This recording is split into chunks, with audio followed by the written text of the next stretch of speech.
Sorry for interrupt.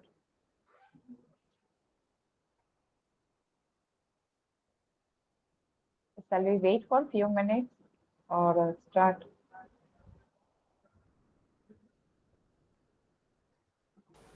Madam, just wait for more minutes. Okay. Let all participants be present. Yeah.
Okay, madam. Now you can start. Okay. So good afternoon all and welcome to this exciting idea pitching competition Pichathon. I'm Dr. Amisha Shah from CK Pithawala College of Engineering and Technology. We have gathered here to witness the innovative ideas of our talented participants as they present their visions for a better future. The goal behind organizing the Pichathon competition is to encourage entrepreneurship and creativity, also pushing today's youth to dare, to dream, and embrace the changes. Throughout the event, our panel of esteemed judges, consisting of experts and industry leaders, will critique this presentation. Before we delve into competition, I would like to recall all the participants that you have only 5 minutes to pitch your idea. You will be interrupted as the stipulated time is over and you have to conclude immediately. So without wasting the time, let's start the event. Let me call the first team. The team leader is Hima Sen. So the team Hima is invited to share your pitch. Team Hima. The title is Goodwill Coin. Yes, ma'am. Okay. You can share your screen.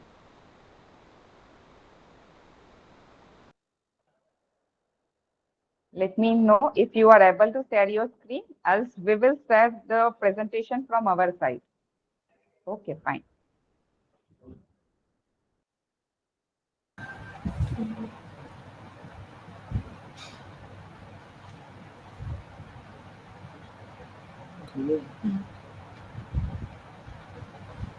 Ma'am, is our PPT visible and are we audible?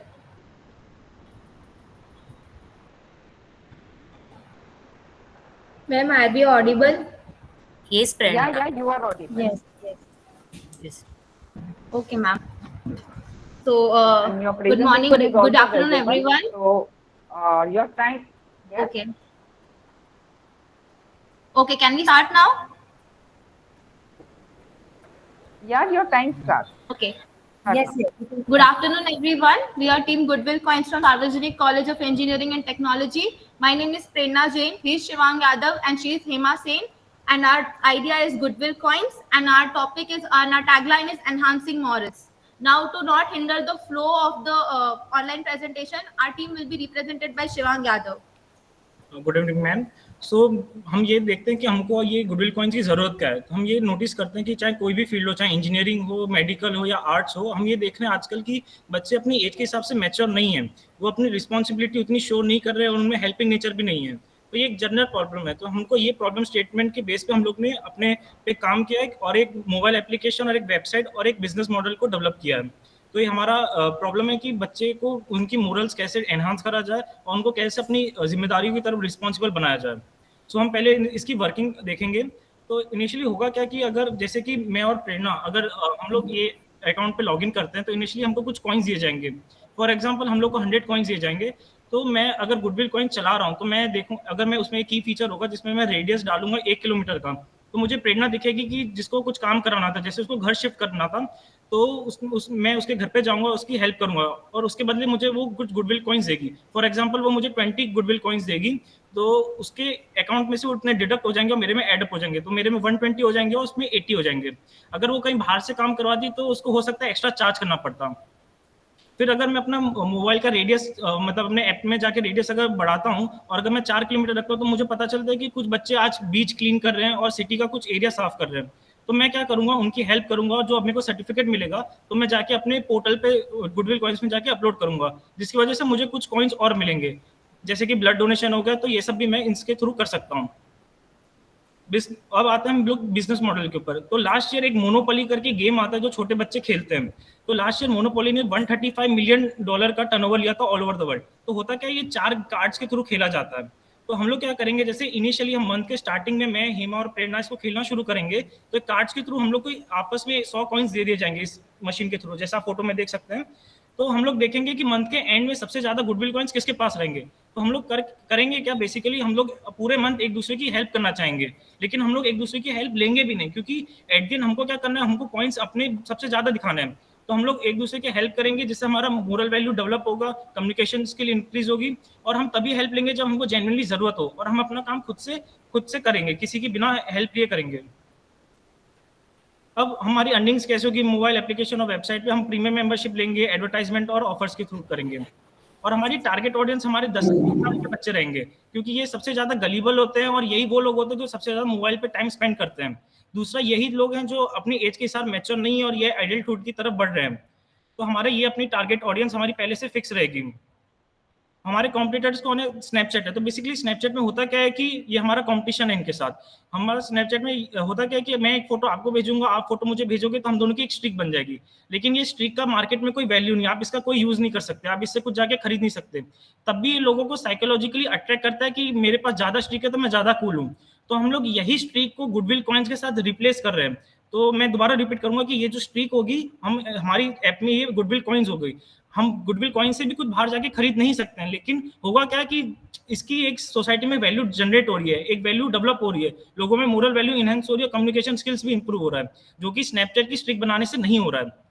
Snapchat के काफी सारे इल effects भी है, जैसे कि बच्चे depression का शिकार होते हैं और काफी सारी उनमें प्रॉब्लम्स आती हैं, जो कि काफी सारी रिसर्च ये बता चुकी हैं। तो हम लोग बेटर क्यों हैं, हम लोग सोसाइटी में वैल्यू ऐड कर रहे हैं, हम एक कैरेक्टर डेवलप कर रहे हैं बच्चों में, हम सोशल रिस्पॉन्सिबिलिटी दिखा रहे हैं, हम नेगेटिव बिहेवियर्स कम कर रहे हैं, स्ट्रेंथनिंग रिलेशनशिप कर रहे हैं, प्रिपेयरिंग फॉर एडल्टहुड कर रहे हैं।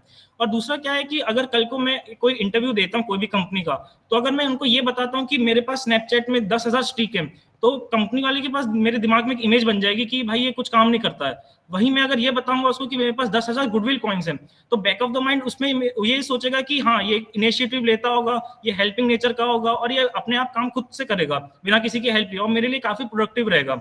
तो ये भी एक बैक ऑफ द माइंड, ये भी एक रीजन है। लोग इसको अपने बायो में भी डाल सकते हैं, क्योंकि सबको ये चाहना है कि मैं अपने लोग मेरे बारे में अच्छा सोचे। तो मैं बायो में भी अगर ये लिखूंगा कि मेरे पास 10,000 गुडविल कॉइन्स हैं, तो लोग ये मानेंगे कि हाँ, ये कुछ अच्छा बंदा होगा, ये इनिशिएटिव ले रहा होगा।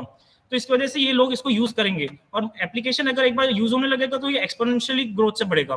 दूसरा, बिजनेस मॉडल तो हम तुरंत ही कमा सकते हैं उससे। तो समरी ये है कि बेसिकली हम लोग आइडियाज बहुत सारे जनरेट होते हैं। I am from MCA department, तो मेरा वेबसाइट एप्लीकेशन में मेरा वो है इन्वॉल्वमेंट ऑलरेडी है। He is from chemical department but is also minoring in AIML। Again Hema is from Sorry to interrupt you, team. Your time is up.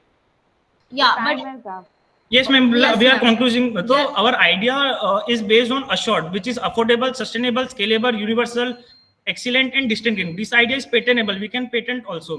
And we are from the technical field. He is from MCA. She is from MCA. I am from chemical and pursuing artificial intelligence and machine learning.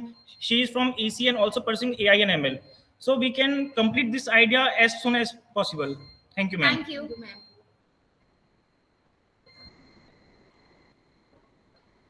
Thank you for pitching your excellent idea. Let's move to the second theme. But before that, I would like to announce that whenever you are sharing your screen, please make the screen full. Whenever you are presenting your screen, your PPT, make the screen full and you can switch off your video so that we may have the continuity good. So let's move to the second theme, Madhav and team. The title is Time Block Builder. Madhav and team. Okay. All the best. Your time starts now.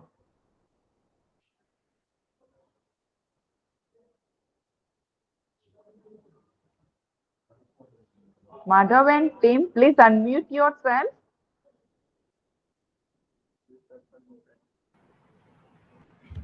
Okay, fine. Fine. Your time starts now. Namaskar, respected juries, participants, members, and audience. From the team Time Block Builder, I am Madhav and my colleague Vidisha from Charusad University, Gujarat State, presenting the innovative concept of time banking at Pichathon and activity of IEEE SPS Forum WLT2.0 with the theme Engineering Solution for a Resilient Tomorrow. Domain specification. In today's fast-paced world, a traditional system of exchange and value creation using national currency often fail to meet the expectation of valued life. Individuals and communities try hard to maximize their productivity and optimize the use of available resources in the scenario of inequality. However, it led them to shortage of services and needs. As per the World Social Report 2020 by United Nations, countries where inequality has grown are greater than two-thirds. It means 71% of the world population. Moreover, due to recent trends of bank crisis, individuals and business around the world have suffered enormous financial losses and lost the trust. As the stability and credibility of banking sector have compromised, efforts are necessary to rebuild the trust through transparent practice and alternative approaches. There is an increasing need for alternative method of resource allocation, alternative currency, and alternative banking approach that nurture cooperation, reciprocity, and resilient community building. Motivation for this idea is social cause. It is of great significance to solve this social problem using public interest technology like blockchain technology. It is highly recommended a new decentralized social trust infrastructure to serve the community. The time banking.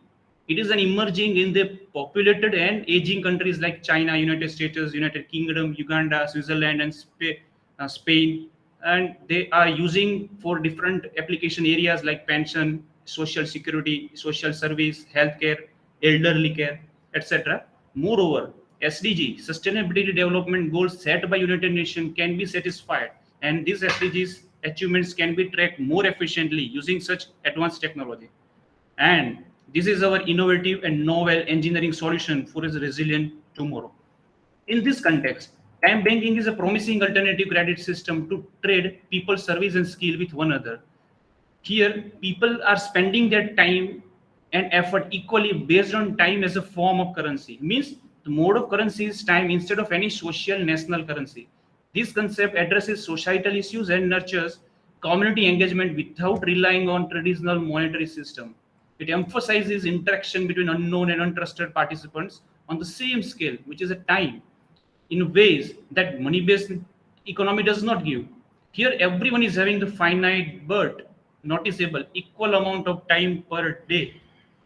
In the past, we know that there was a barter system in which people were exchanging their goods in absence of currency. This is the architecture showing how time banking works. It is reciprocal in nature.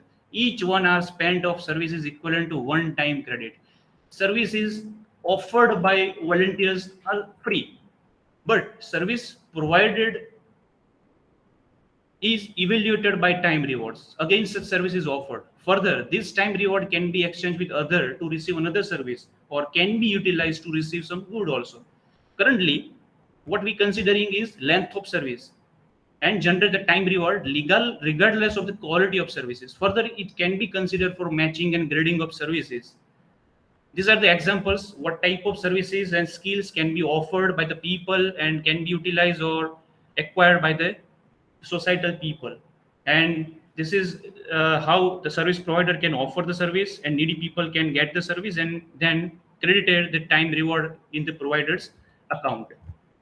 Challenge is, while type banking has proven to be an effective means of fostering a community engagement and addressing unmet needs, it also faces some challenges in terms of low trust and recognitions of individuals and institutes, less accuracy of recording of time offered for services, less transparency in distribution of rewards earned, high operational cost of transactions, less data security of individuals and ledger, lacking of matching and grading algorithm in traditional web-based, mobile-based applications.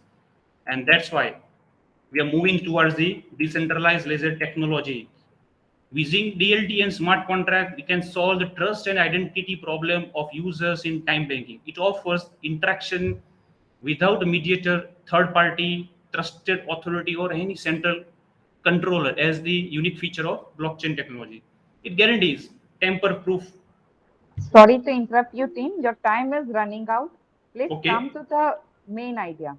So here how we are providing the solution, right? So using the smart contract, everything recorded over the chain, the potential market and stakeholders are government and municipalities, community organizations and non-profits, small business and entrepreneurs, educational institutions, professional networks, societal, global platforms.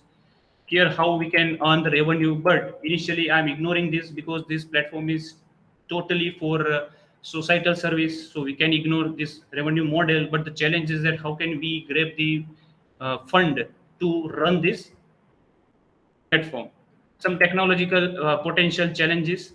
And if we adopt this technology using decentralized technology, using Ethereum or hyperledgers, and what type of challenges we can face. We already designed mobile based prototype for time banking application, which is running very smoothly. Stakeholders are user, institutions, service providers. They are able to exchange with each other, and we are now moving towards developing this application based on the blockchain. Using this application, we can achieve SDG 1, SDG 2, SDG 3, SDG 4, SDG 8, SDG 10, SDG 11, and SDG 12. So in conclusion, amalgamation of time banking of blockchain encapsulation and its involvement aligns seamless with various SDGs by facilitating community engagement, equitables and skill sharing and sustainable practices. The idea paves the way for a future where technology empowers individuals and communities toward the resilient tomorrow. We have prototype, we already tested. We have the common ledger also, but the missing thing is framework. It is blockchain. We already tested the performance of different platforms like Ethernet and Hyperledger, and we are now moving towards the development of different modules over the blockchain. Sorry to again interrupt you. Your time is already over. Yes, I just finished, madam. Over. Thank you. Thank you very much, everyone. Thank you, Tim, for your excellent idea. And I would like to call the next team, that is GMT+5 and the drivers. Team with the drivers.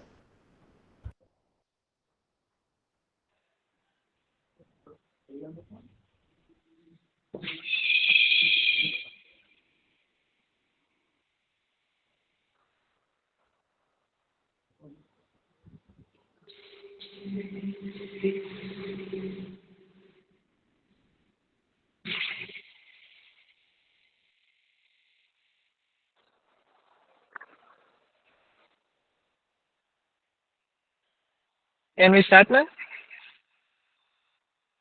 Yeah. Hello? Sure.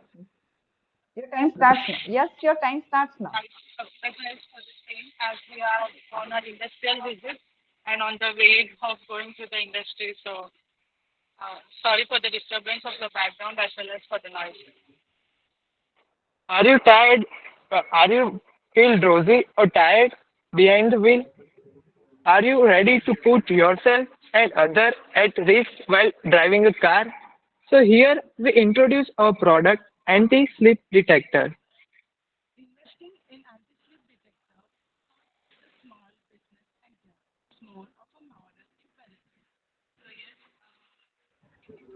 Sorry to interrupt you, team, but you are not audible.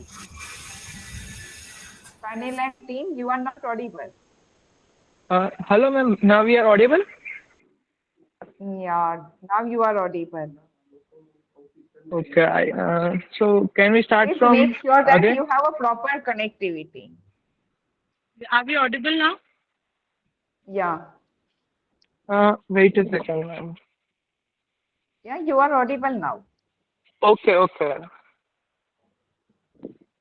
Are you feeling, so ma'am, we can start beginning? Hello? Yeah, you can start. Yes, you can start. Okay. Are you feel tired or drowsy behind the wheel? Are you ready to put yourself and other at risk while driving a car? So here we introduce anti-slip detector. Investing in small business.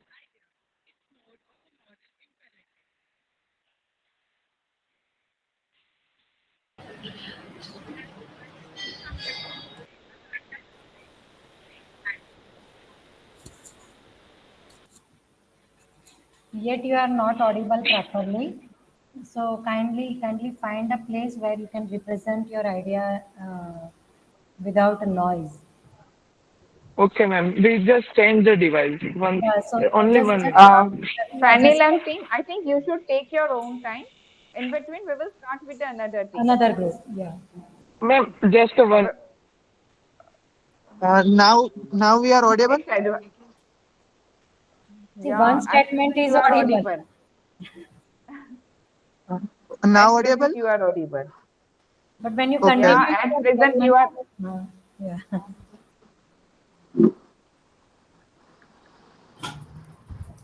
I think that if you are Just having take your time. your We can start with other. Huh?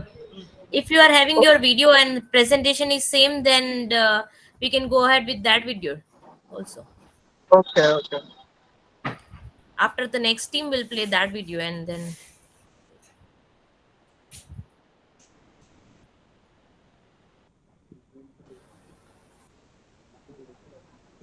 So, Fanil and team, you take your own time. In team. Fine. So let's move to the another team, and that is Dev and team with the title Tech Marketing. Yes, ma'am. Dev and team. Yes, ma'am. Yes. Okay.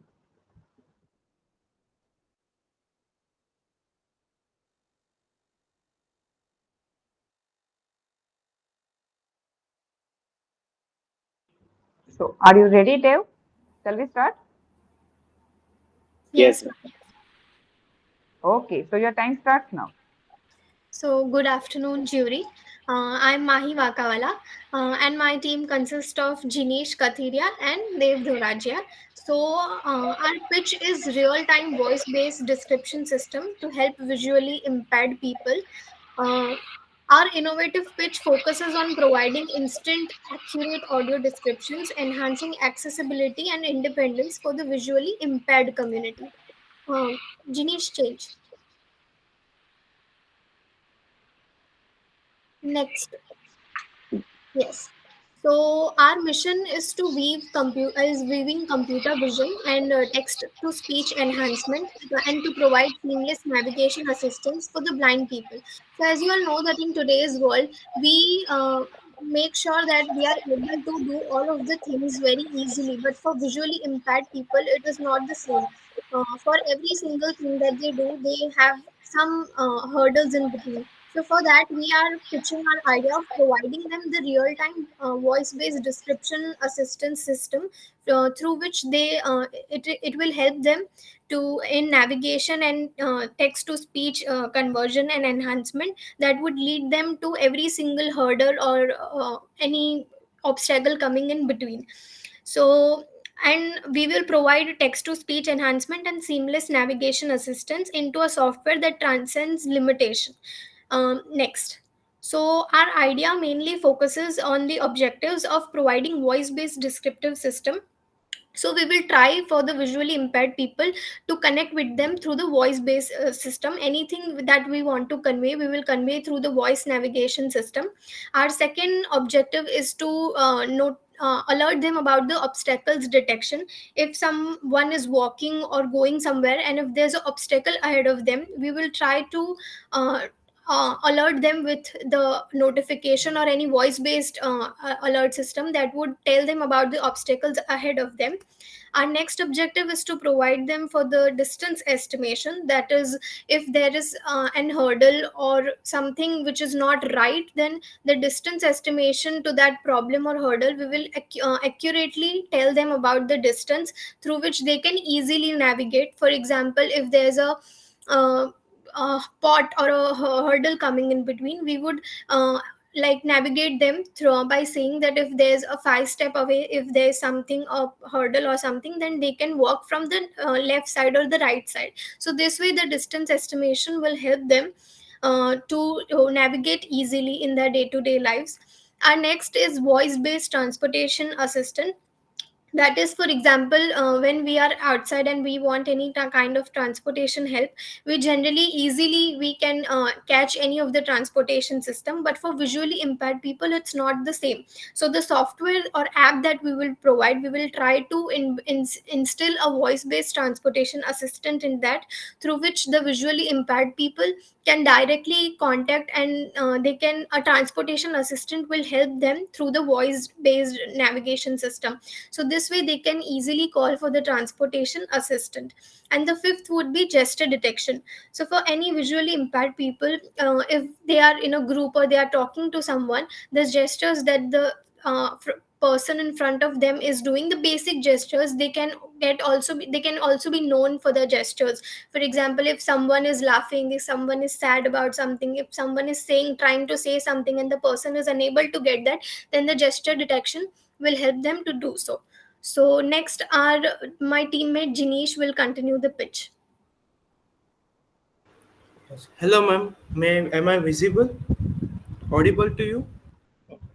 Yeah, you are audible and you have only 1 minute left.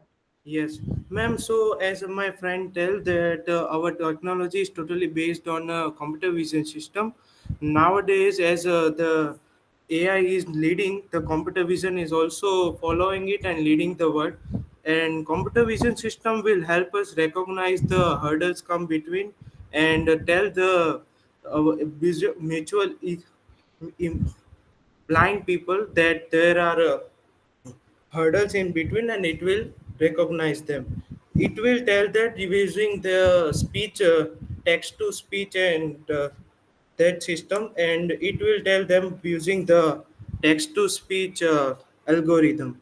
And other technology is distance estimation system. As the person will walking on the street and he will saw the obstacle, then our AI system will tell them that there are 5 steps obstacles is there, so the person will be alert.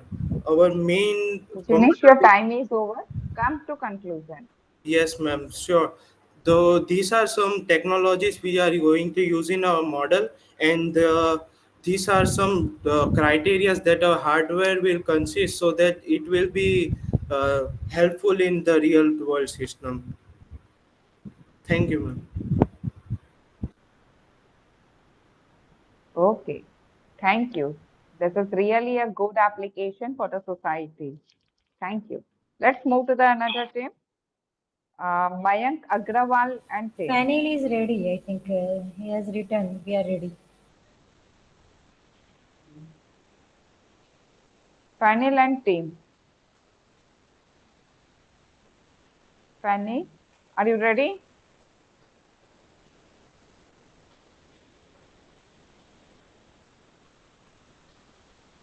Fanny, Reply am I fast. audible to you? Reply fast. Yes, Hello, then go. Yes, am I audible? yes, yes. Yeah, ma'am. I will play their video from my O- desk. Okay, ma'am. Okay. Okay, fine. Okay, okay, ma'am.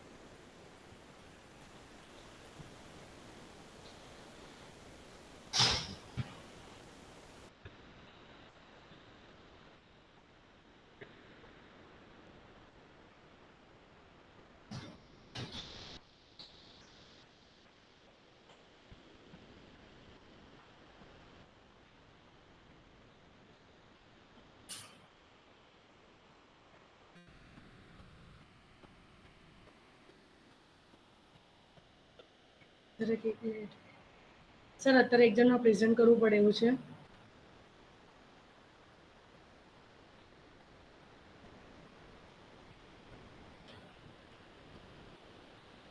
Ma'am, their PPT is with us. We can share the PPT, but the students have to be quiz. Don't have video.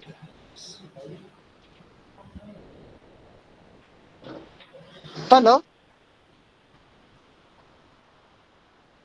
am I audible? Yes, yes, Fanny, you are audible. Okay. Sorry to interrupt. Please continue with the two more candidates. I will make a setup.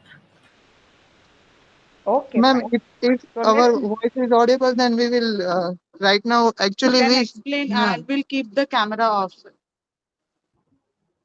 Is it okay? I said earlier that please keep your camera off Okay, because ma'am. video We takes can do a that. time for the streaming. Okay, ma'am. Oh, fine. So let's go with Fanny and Jane. So you are ready? Yes, ma'am. Our screen visible? Okay. Yeah, your screen is visible and you are audible now. So your time starts now. Are you feel tired or drowsy behind the wheel? Are you ready to put yourself and other at risk while driving a car? So here we come with our product anti-slip detector. So investing in our anti-slip detector is not just a small business idea, it's more of a moral imperative. By helping others to stay awake and alert can help us to save many lives and prevent injuries. So yes, this we are pre-finance students, computer College of Engineering and Technology, always looking ahead to make a world a better place with our contribution and expertise. The idea for the anti-slip detector come to us after hearing the news about accident caused by drowsy driving. So yes, before processing any product, design or services, the cause and the purpose should be clear. Our cause is in the front of our eyes. That is, according to the Ministry of Road and Support and Transport Highway of India, there were over 4.6 lakh road accidents in India reported in 2021, resulting into over 1.5 lakh deaths. Along with that, the ministry also reported that over 30% of road accidents in India are caused by human error, which include factors such as drowsiness, speeding, and drunk driving.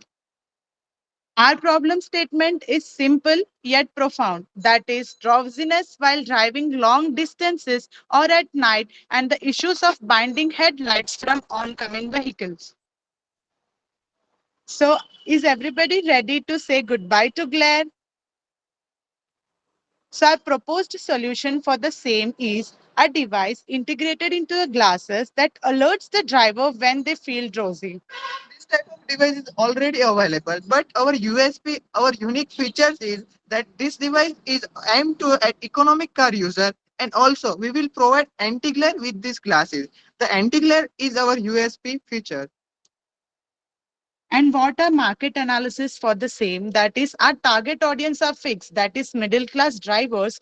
And we have done a research that the existing products do have the feature of this, but they don't have the anti-glare feature, which we are including. And of course, it is a market fit. And there are some market validation we took from professionals and from our relatives as well by conducting a little survey. That is how often the people drive at night. So it is 70% of them claim that they drive at night. And the other question was, is it important that anti-slip detector with anti-glare? What features do they prefer? That is accuracy and price were the most asked one. And we asked, would you recommend it to the other drivers? And of course, it was 90% yes. The other question we asked that how much would you be pay for anti-slip detector with anti-glare features? So more than 73.3% are ready to purchase it in the range of 2,000 to 2,000 to 400 Indian rupees. And our business model is by partnershiping with the economic car companies, pricing monetization strategies is our gameplay. So our executing plan is we will make this product with Arduino and ultrasonic sensor for the affordability and portability. This is hardware diagram of our system.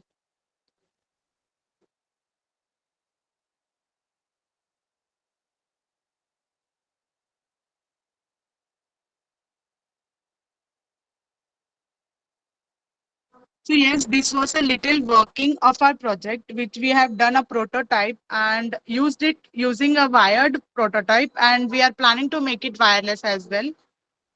So our marketing and sales strategy is mainly upon B2B and B2C. We will provide our product to direct business to business in the sense of we will deal with the economic car company and we will provide our product to direct customer also. So yes, why us? Why no? Why some not anybody else? Increased safety, reduced accidents, and potentially lower insurance rates. So yes, what is our future requirements and what is the future of this project? Yes, anti-slip detection can be used while driving vehicle, while watching TV, while reading books, and further we have as said we will replace this wired project with wireless. So yes, this was Ritika Cheruku from Computer Department, Sarvajini College of Engineering and Technology. Thanks everybody for cooperating. Good idea with the good market survey. Good work. Let's move to the. Thank you, Yeah. ma'am, for understanding our situation and sorry for little time. Okay, it's okay. Thank you. So let's move to this another team, and it's the Mayank Agrawal team. Mayank and team, yeah, you are here. Okay.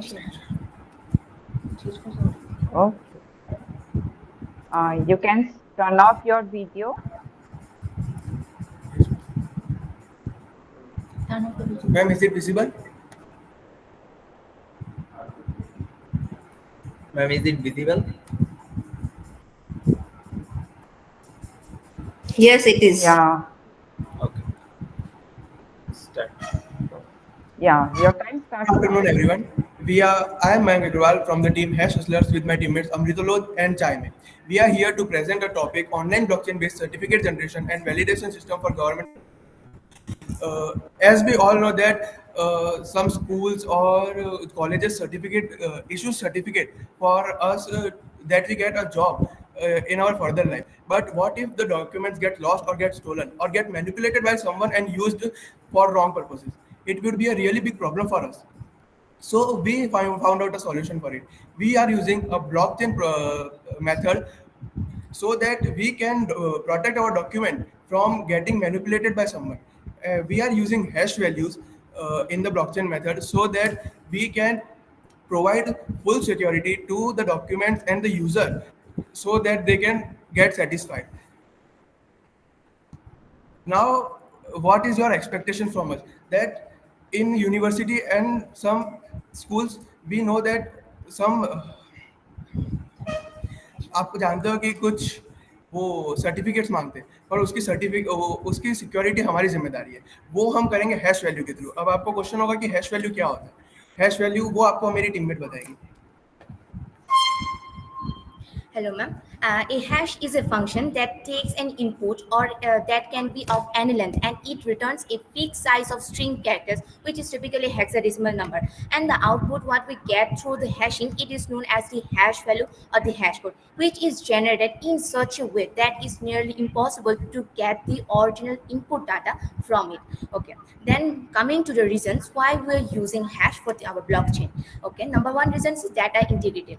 Each block in a blockchain contains a hash of the previous block's data, and it ensures that if once data is recorded in our blockchain, that it is nearly impossible to retrieve it or alter it without altering the hash value of that previous blocks. This provides a strong guarantee of data integrity and making it tamper-proof.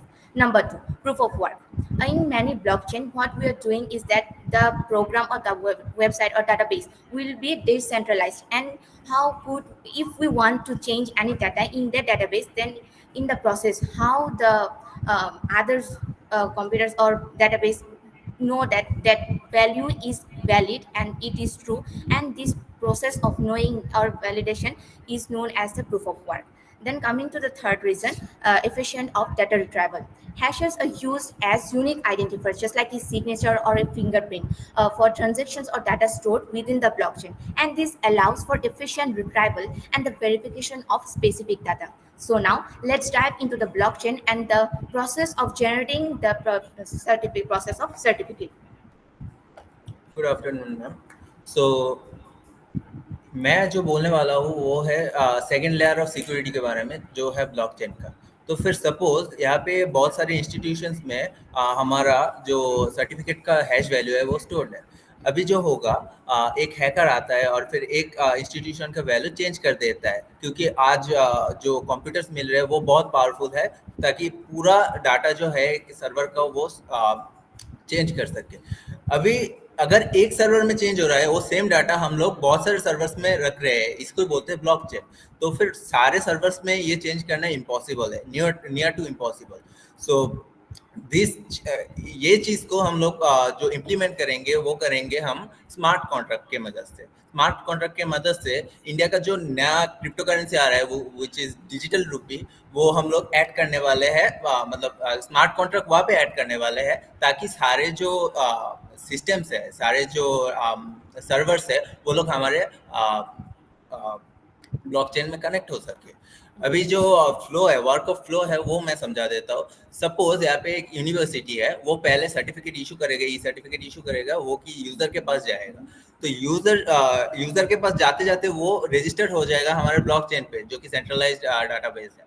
तो फिर वो blockchain से, मतलब blockchain में store रहेगा. अभी user अगर कोई कंपनी में जाके वो दिखाएगा कि मेरा सर्टिफिकेट वैलिड है क्या नहीं, तो फिर वो क्या करेगा, वो कंपनी उसका हैश वैल्यू में कन्वर्ट कर देगा और वो जाएगा वो डाटाबेस में जाके कंपेयर करेगा कि वो हैश वैल्यू है क्या नहीं ब्लॉकचेन के अंदर. अगर है तो फिर वेरीफाइड है, अगर नहीं है तो फिर वेरीफाइड नहीं है. तो फिर मैं एक प्रोटोटाइप दिखाना चाहूँगा कि हमारा, अगर आपका परमिशन हो तो.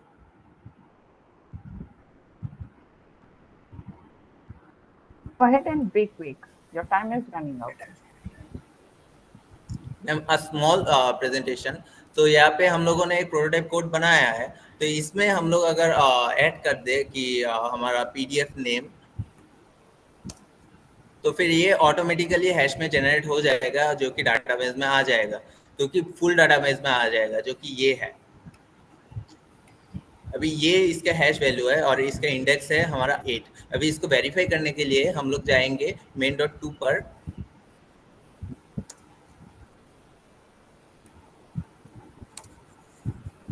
अगर इसको रन करते हैं तो फिर 8 इंडेक्स दे देंगे कि कहाँ पे सेव हुआ है, और उसका हैश वैल्यू दे देंगे जो कि हमें वेरीफाई करना है.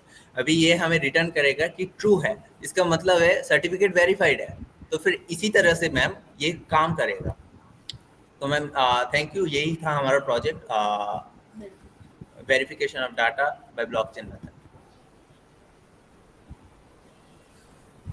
It's really a great idea to secure our important and confidential documents.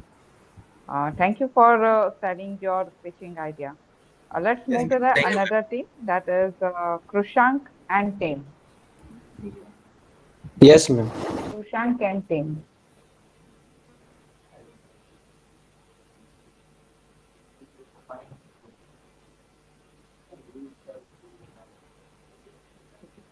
Okay. So, are you ready, Tim?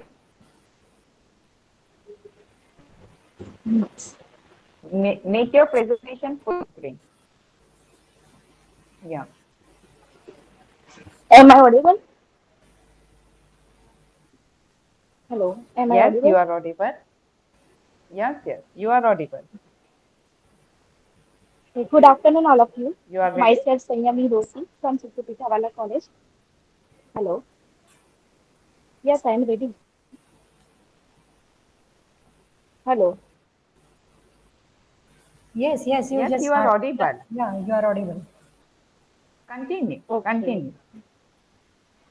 Good afternoon, all of you. Myself, Sanyami Dosi from Pichathon College. Our topic is medical storage management. We had made a website which is used in medical store. From this website, we can get information like how much medicine is stored in stock, validity, and availability of the medicine, billing, discount, and many more information. Okay, now further explanation by Prushan. Yes, so mainly we are giving a presentation and our topic is medical store management. So here we the user need to enter and sign up over here, enter his details and all. After he need to log in and after he will be redirected to this page where he will be getting the all his data. Like for example, here he can see कि उसने अब तक कितना sales किया है अब तक and here you can see the total earnings, I mean the total profit. After here on the left hand side we had given the options like to add the stock, available stock and the expired stock, which we are going to talk further over here. So after here we have provided the product to add it. तो इधर हम लोगों ने product को add करने का options भी दिए so the user can add the product over here. Also he can enter the expiry date after the product will be added successfully. Also he can update the product over here if he needs. Here on the left hand side of the corner, the user has the options like seeing the stocks, how much stock is available with him or her. So here you can see the all the stock list. वो इधर वो भी देख सकता है कि उसके पास कितने क्वांटिटी के पीस है और उसकी एक्सपायरी डेट क्या है. Also on the right hand side you can edit or delete the product. The red lines which we are seeing here, जो रेड लाइन हम लोग इधर देख रहे हैं वो मेनली वो इंडिकेट करता है कि हमारे पास जो प्रोडक्ट है, जो यूजर के पास जो प्रोडक्ट है वो 10 से कम है. So we have also given the notification system which he or she can get on in his registered mobile number or the email. Then after here expired stock data is can be seen. The user देख सकता है कि उसने last time पे अपने आप से जो ऑटोमेटिक जो प्रोडक्ट जो डिलीट हुआ है आफ्टर एक्सपायरेशन, तो वो इधर पूरा डेटा देख सकता है. एंड ये डेटा परमानेंट रहेगा. उसको अगर डिलीट करना हो तो he can do it manually. After he can okay, here the product will be deleted from the table and the database automatically when it reaches the expiry date. Also it gives the notification over here, or else he will be also getting the notification in his mobile register mobile number or the email or the right hand side of the corner. Okay, ma'am.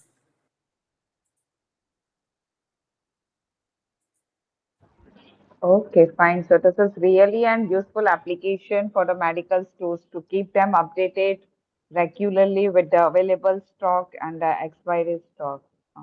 Really good. Fine. So let's move to Thank you. the another team. And yeah, let's move to the another team, Upashna, with the title Hybrid Car. Upashna and team. Yes, ma'am. We are getting. Yeah. Okay.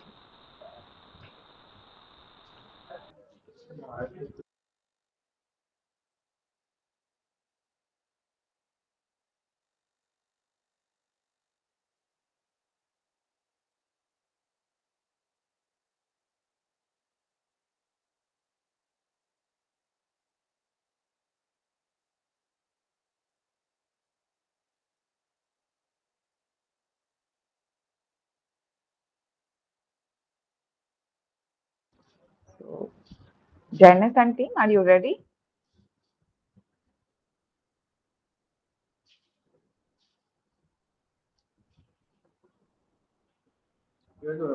Team, are you audible to me?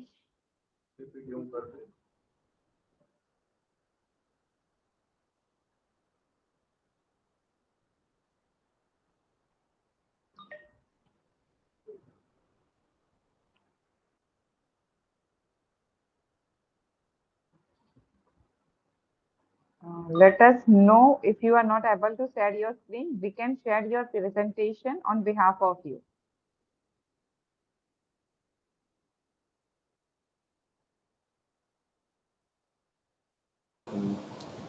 Hello everyone. Today we are here to discuss an exciting and innovative topic, hybrid cars. I am Upasna Jivani, the Sorry to team interrupt you. leader Sorry of to the hybrid interrupt you, car. Upasna. And I Upasna will and be team. guiding you Sorry to through the interrupt you. world of hybrid vehicles. Alongside me are who have contributed significantly to our research on this topic.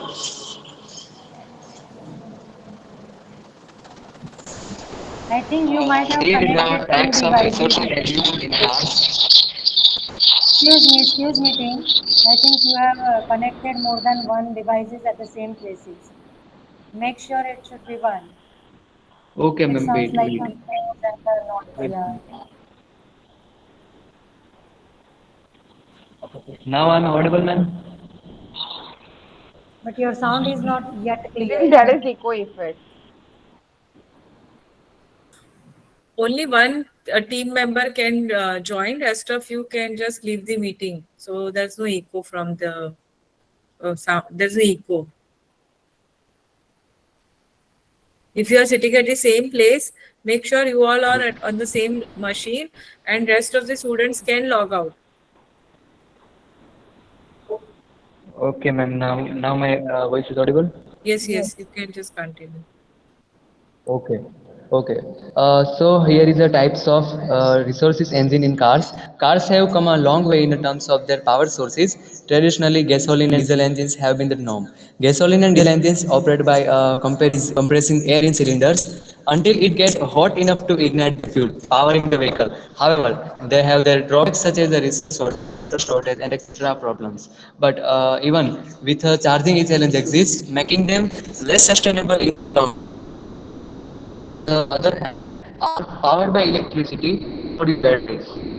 Uh, now, now let's dive into the main topic of discussion. A hybrid car is a vehicle that combines two or more distinct power sources to provide proportions. The most common types of hybrid car on the market today is the gasoline electric hybrid. Hybrid cars have both a traditional gasoline engine and an electric motor. These components work together to provide speeds. Now, as you can see, here is a diagram of gasoline engine left side, and right side is a diagram normal structure of electric engine. And where the gasoline engine provides the primary source of power, especially for high-speed driving, where extra power is needed. It charges the vehicle's battery and directly power the wheels. The electric provides additional power to the vehicle, either independent or in a conjunction with the internal combustion engine. Here is a hybrid car anatomy. As you can see, first is the internal combustion engine, which we can put it in front side of car, and back side of car we can put a battery with electric motor with 55 volts, and middle of as you can see in pretty here is the set battery. Wait.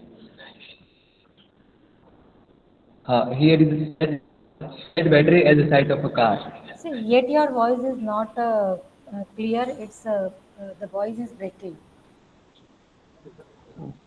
Okay. Make I sure you think have take a good your own internet. time. I would suggest you take your own time and go to the suitable place where you have a proper Hello, ma'am. connectivity. Hello. Yes, yes. Hello, ma'am. Team, Hello. I would like to request you that Okay. we should go for the another team. Take your own time and move to the place where you have a proper connectivity. Okay. Let's move to the another team, Hello. and that is team with Shivangi Vyas. Shivangi Vyas and team. Yes, ma'am. Personal team is requested to please stop sharing your screen so that another team can share the screen. Upashna and team, please stop sharing your screen. Yes, ma'am. Wait. Good evening, Okay. ma'am. Am I audible and visible? Yeah, you are audible and visible also. Thank you, ma'am. All the best. Continue.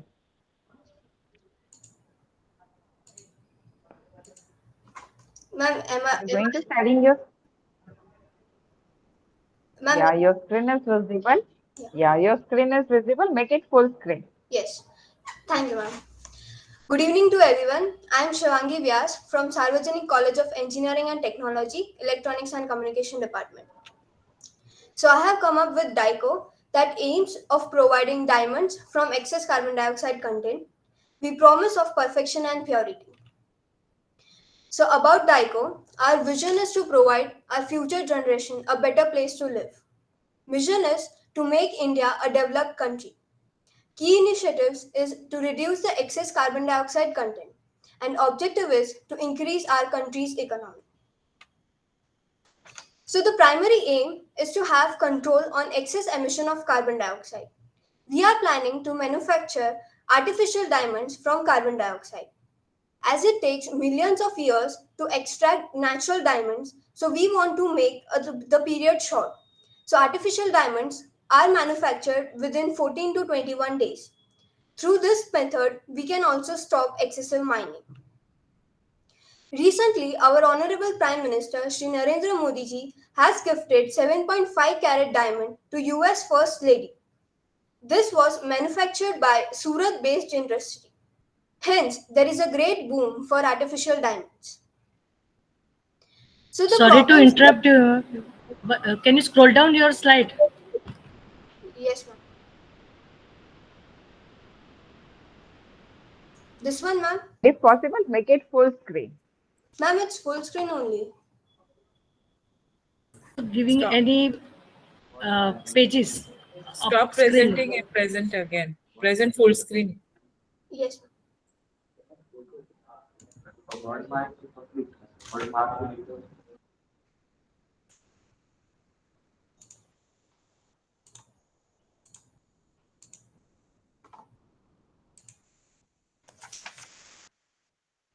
Ma'am, is it full screen? Make a Yeah, presentation press mode. F5. Press F5. Ma'am, is it is full screen only. Okay, so just tap down. Okay, continue. Continue. Okay. So yes. So the problems faced while extracting natural diamonds is on the worker's health. It gets deteriorated and there is excessive land destruction. So this is the graph that shows the annual emission of carbon dioxide in the atmosphere. As from the graph, we can see that carbon dioxide emission is increasing greatly. So now how DICO works? We are using direct air capture technology wherein it can only extract the excess carbon dioxide from the atmosphere. So we'll implement this technology wherever there is the extra pollution present. Then the carbon dioxide will be given to the industries where under high temperature and low pressures. The temperature would be 900 degrees Celsius to 200 degrees Celsius. From there, diamonds would be produced. Then diamond polishing will take place and then we can extract the artificial diamonds. This is the budget plan.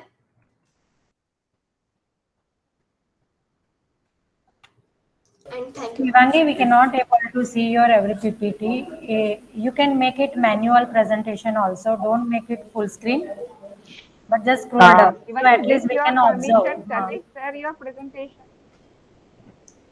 Ma'am, what do you suggest? Make a full Shivangi, shall we presentation. share your presentation on behalf of you? Yeah, but ma'am, I have done some changes. So can I share the change one? And then you can. So then manually scroll down your every PPT. Don't go into the full screen mode because it is not changing on the screen. Okay. So, ma'am, do I pitch again or only show the slides? It's better if you again. No, start from the current one. 7th. Okay. So, ma'am, is now slide From changing? this graph. Is slide changing now? Yes. Yes, the slides are changing now. Okay, okay. Thank you, ma'am. So this is the graph that shows the annual emission of carbon dioxide in atmosphere. From this graph, we can show that the rate increases rapidly. So how the DICO works, we'll be installing direct air capture technology to the places where there is the excess of carbon dioxide. This technology will only extract carbon dioxide from the environment, and then carbon dioxide would be transported to the industries where under high temperature and low pressure, the temperature would be 900 degrees Celsius to 1200 degrees Celsius. The diamonds would be produced, and then diamond polishing will take place, and thus artificial diamonds would be made. And this is the budget plan.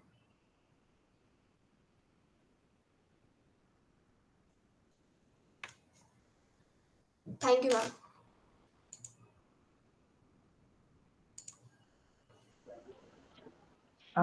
Thank you, Shivangi, for embarking this new diamond form. It was really amazing. Let's move to the next team, Deepak Nair team, with the title Smart Farming for Society. Ma'am, Deepak Nair team. Ma'am, are we visible and audible? Yeah, you are visible and audible both. All the best. Thank you, ma'am.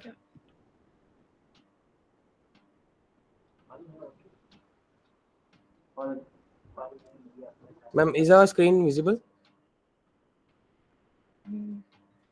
It's yeah, now it's visible. Good evening, everyone. I am Arya Lokhanwala from SCET EC department, and my teammates are Deepak Nair and Agneya Chaudhary. We are going to present our topic, smart farming for our society. Smart farming refers to managing farms and farms using modern information and communication technologies to increase the quality and the quantity of products while optimizing the human labor required.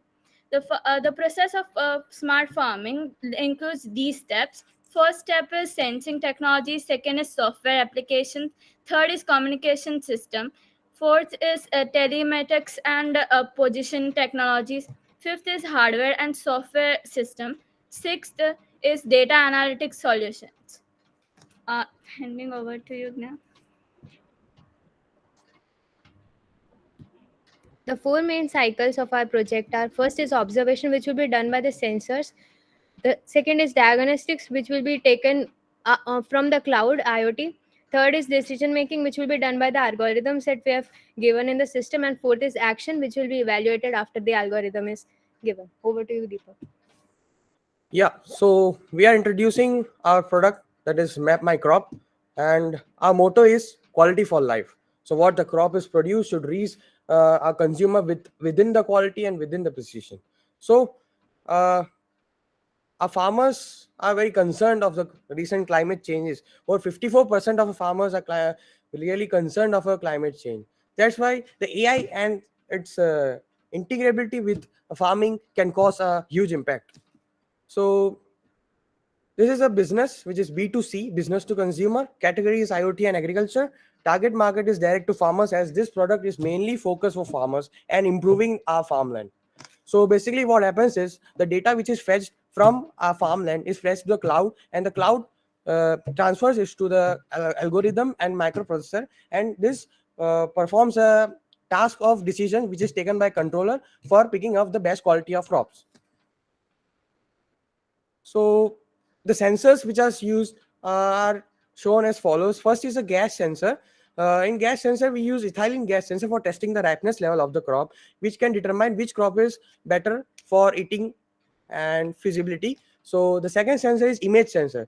This is a high definition IP camera used for real-time monitoring and collect data from image processing, so that we can sort out the crop by color and its image.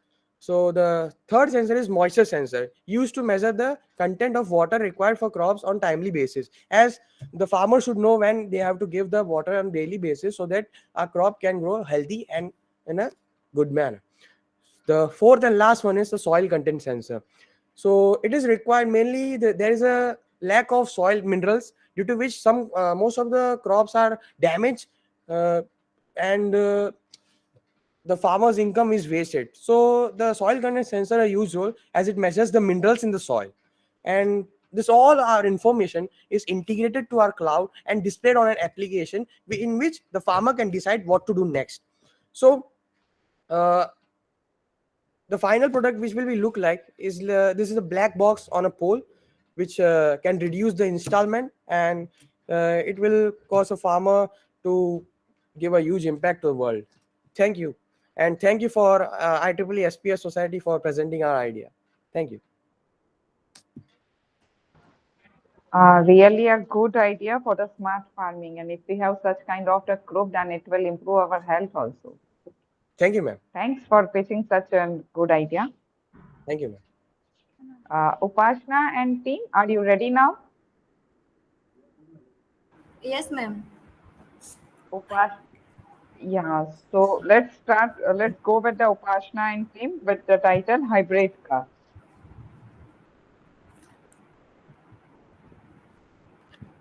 Entire screen.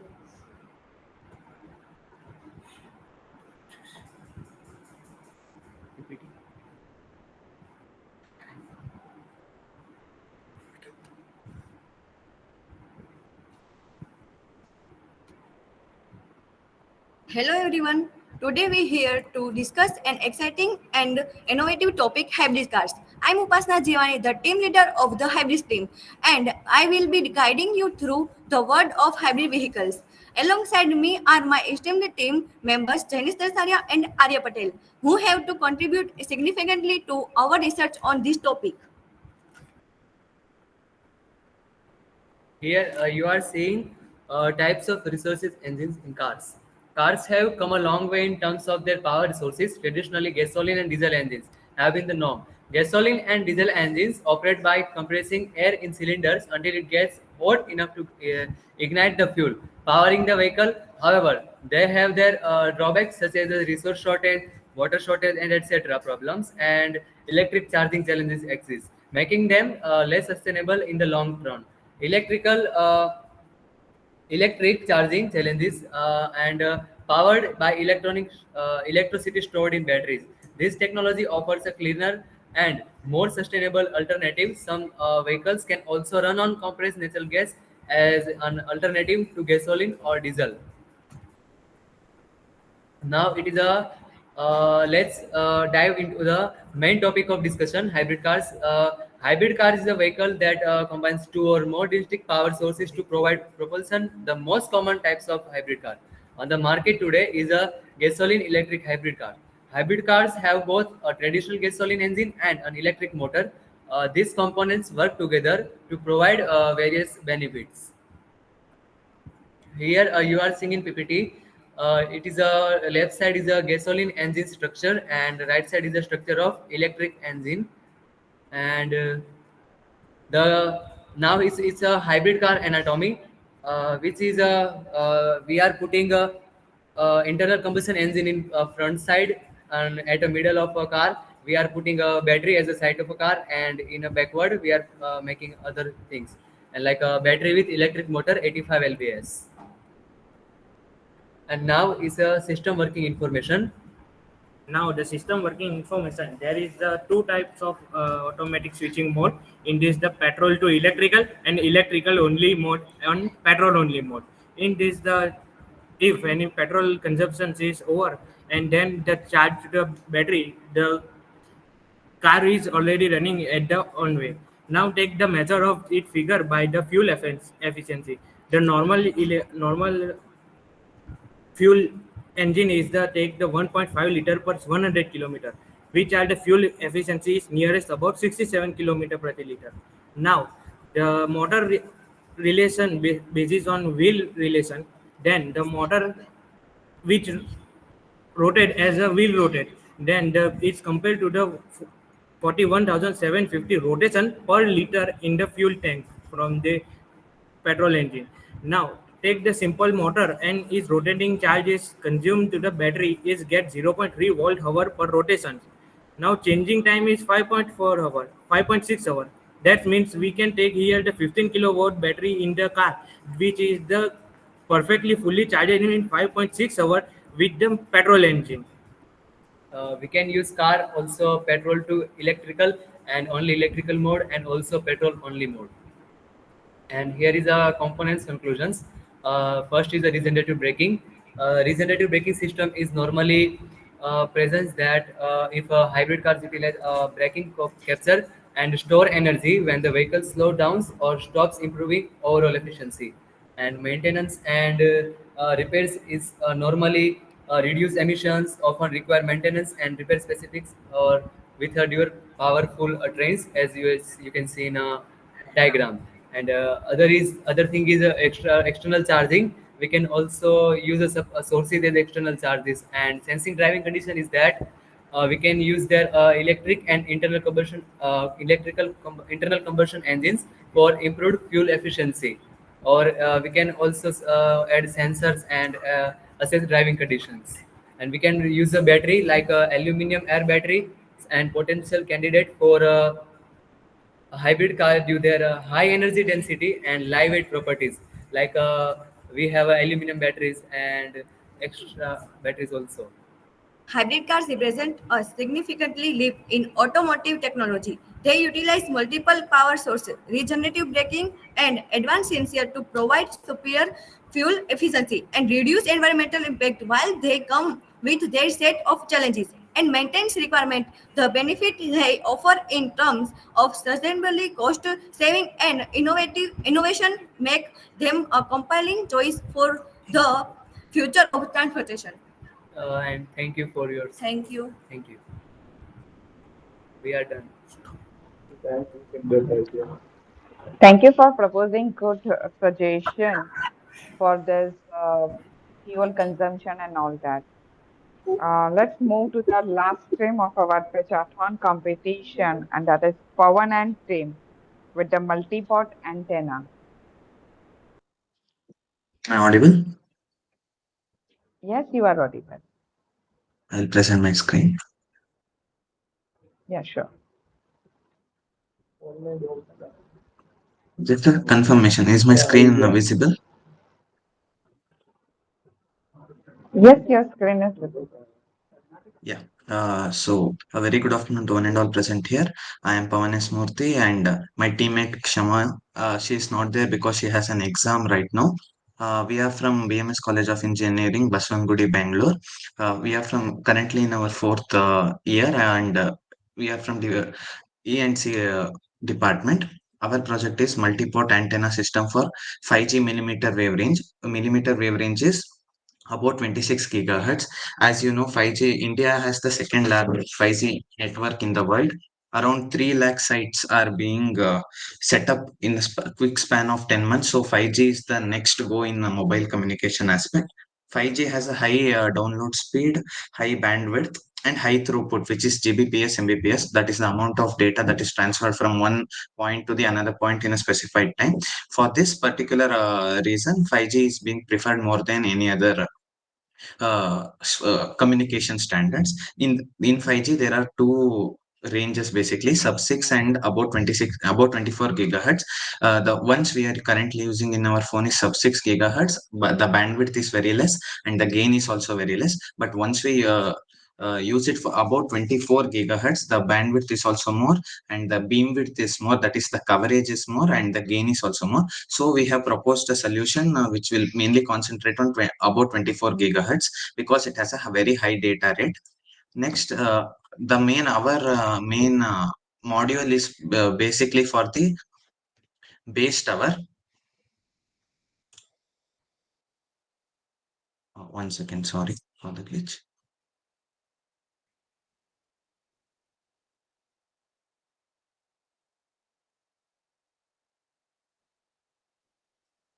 Our main module is for the base tower. Currently in the base tower, we are using a beam steering system. So this is the beam steering system. It is very complex. And this setup is a phased array system in which there are different array elements. They are given different amplitude and phase. By varying the phase, we can change the coverage. So each antenna has a certain coverage. So all the antennas, if simulated at a time, they will converge at a point beyond the far field, and they will give a beam. So in order to change this individual field, for example, there is a user here, there is an user here. If you want to direct at this, we have to use this beam steering system. The beam steering system is very complex. It consists of digital weights, ADC mixtures, some are phase shifters, and the antenna elements. In order to eliminate all these complex things, and this is very also costly setup. In order to have a cheap setup and a compact setup for it, we introduced a single element antenna design. So in this antenna design, it consists of a patch and upper substrate which is of 0.8 mm thickness, and the lower substrate is of 0.5 mm thickness. The whole dimension is just 10 cross 10 mm. So it's very less than the beam steering, which is around it will be usually around 10 cross 40 or 10 cross 50. It consists of a feed line. So each antenna should have a feed line for it to get excited. So the port that we have used is a lump port. We have the reason for using lump port is we can alter the impedance using lump port. Next, when we simulated this, we found the following results. And when antenna crosses this minus 10 dB line, it indicates antenna is 100%, 90%, 95% efficient. So we found out that our antenna has crossed minus 10 dB and it has gone up till minus 20. 6.3 dB, indicating it's more 98 to 99% efficiently radiating, and 28.22 to 24.65 is the band width that we have found, which is around 3.57 gigahertz, which is very huge for this particular range. It will be usually around 1 to 2 gigahertz when we simulate it with other substrates. And the bandwidth efficiency is 13.5%, which anything above 5% is considered excellent in this range. Next, we found the gain plot, and we observed that throughout the range, that is from 24 to 28, the gain is very constant and it's around 4.86, and the gain efficiency is around 30%. So anything about 10% in gain is very excellent. Next, we found out the radiation pattern, and it says that there is no leakage in radiation. So the antenna is perfectly radiating in the desired direction. Next, this is the main multi-port design that I was talking about. It consists of three single elements that I shown in the previous slide. Each are oriented at an angle of 47.9 degree in order to achieve a beam width. So beam width is the coverage. So when an antenna is excited, how much coverage, angle coverage does it make? So the whole because of this whole setup, we'll claim the coverage of 180 degree. If we use the same beam steering system that we used, that I have shown in the previous slide, it will have a large gain, but as the antenna array elements increases, as this element increases, the beam width decreases. But here the beam width is very constant and the gain is constant throughout the range. So a person here gets the same amount of gain as the person here. But in beam steering, it is not like that. And this is mainly used for 5G base tower communication, cellular purpose. The main USP of our point design is the usage of FR4, flame radiated epoxy substrate. The cost of this is just 30 rupees, and when compared to Roger, which is already been in the market, it's 20K. So our reduction in the cost, which is our main motive in this project, is around 600%. So that's our main USP, and the design is very compact, and wide angle coverage is what we are claiming. Next, we Sorry to interrupt you, but time is over. oh, okay. So I Pawan, will your conclude this. time is over. Please come to conclusion. Yeah, I will conclude by saying that this design can be easily sold to the main marketing tower companies like Airtel, Vodafone, etc. This will reduce the cost to the government, as well as it can be used in mobile phones also with slight modifications. So cost of mobile phones also will reduce. So with this, I'll come to my conclusion. Thank you all.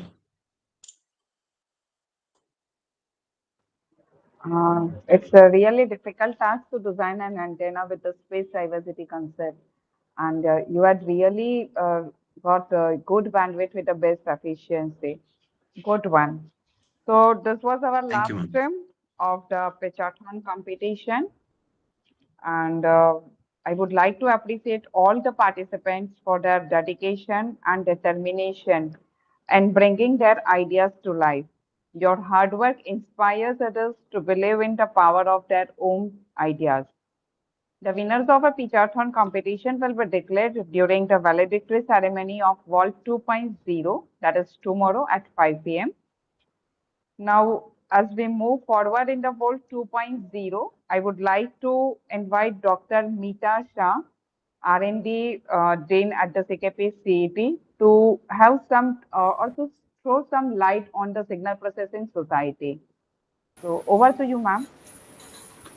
Thank you, Dr. Amisha Shah. Just would like to uh, say all the participants just turn on your video for the group photo. Let us have a good memory with you all.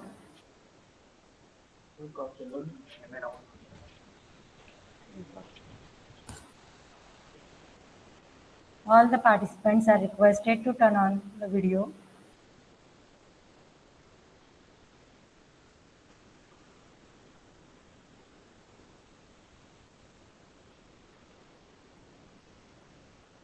Juries are also requested to turn on that video.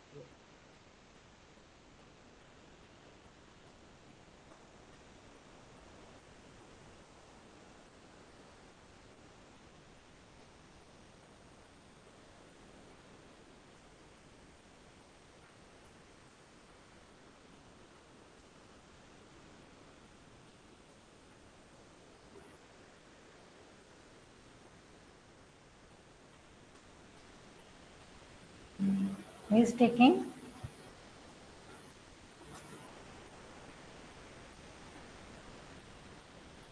Hansa madam, your video is off. I have taken a couple of pics. Yeah. Yes.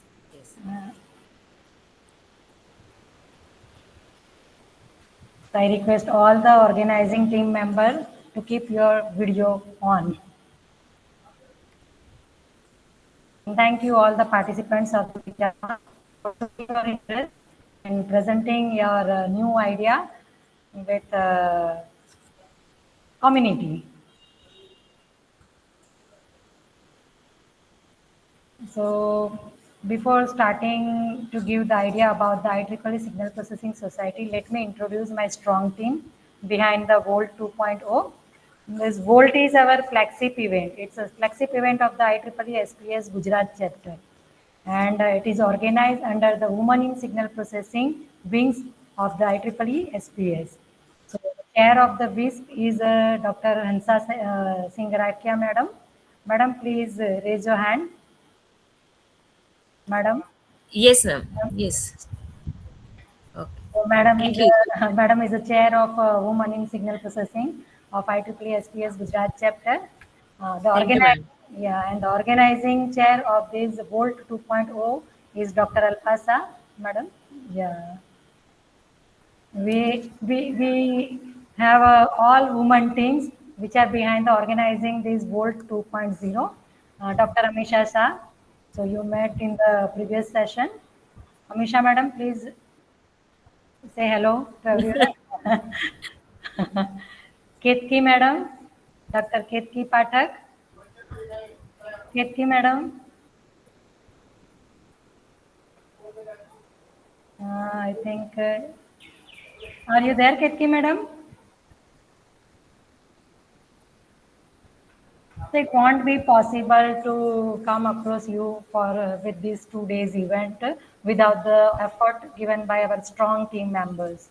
So let me congratulate all for their strong efforts to make this event possible. Thank you. It's not possible without you also.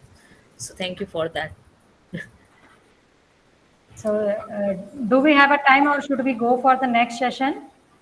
I think we need to check whether the panelist and moderator Yeah, has a choice or just not. check it. If not, and if we have a time, then let me give some brief idea about the Signal Processing Society to all the participants. But let us first check.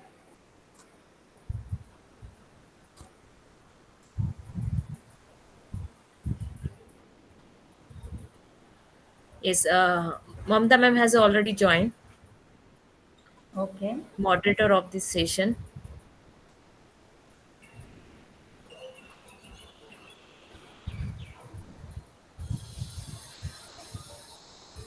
We may need to I wait, think I we have, think, I for think, I think we have 3 to 4 minutes only left. yes.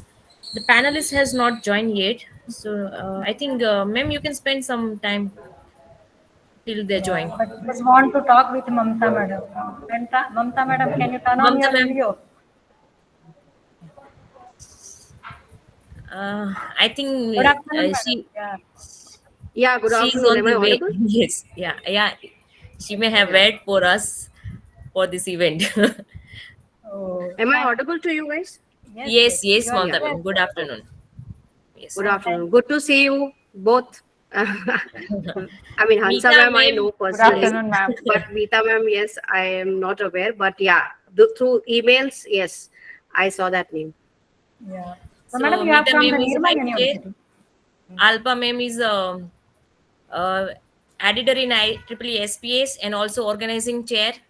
And we have the Okay. committee members are Ketki ma'am and Amisha ma'am. Amisha Good ma'am evening, is head ma'am. of department Welcome. in CK Pithala College. Ketki ma'am All is right. associate professor there in the SCAT College.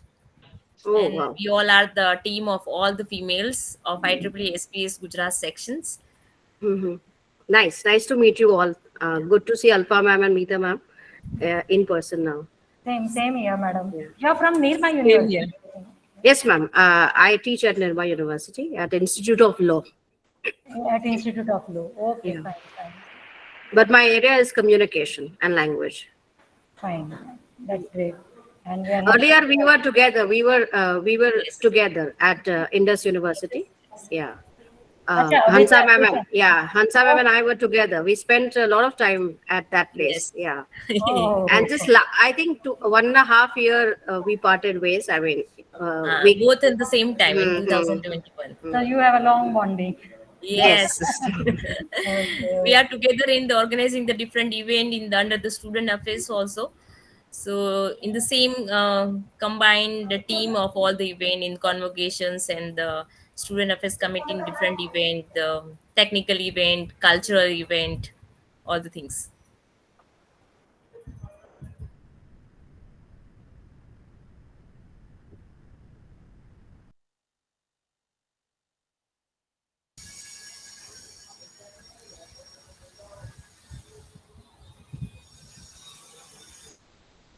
So we are waiting for the panelists, is it? Okay. Ma'am, we are waiting for the panelists. Let's wait for some few minutes. Let me give a call back to them also, so can start the session. Yes, 2 minutes.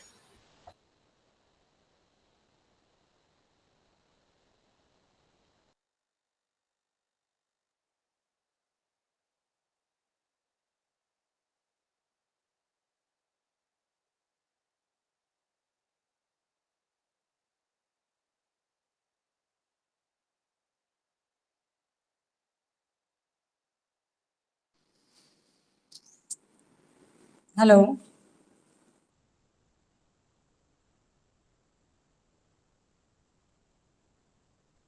Hello. Yes, you are audible. Hansa, ma'am, you are mute. Yes, ma'am. I'm just giving a call to the panelists. Purvi ma'am will join within a 2 to 3 minutes, and let me call to the two other persons. We can start the meeting. Just few minutes.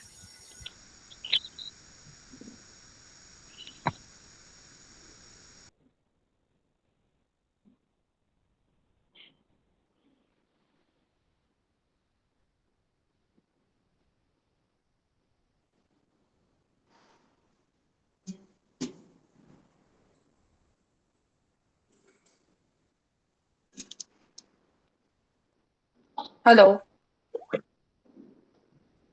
Oh, hi, Purvi. Hello. Yeah, hi. Yes. Good evening. Good evening. Purvi Pandya, the director of the encrypted technology, has just joined. Welcome into the Woman of Wonders, and you are the one of the wonder of Thank this you. human world. Thank you so much. We are just waiting for the two more panelists to join. Sure. Yeah. Am I clearly audible and visible? I mean, Yes, perfectly fine. Yes. okay. Yeah, thank you.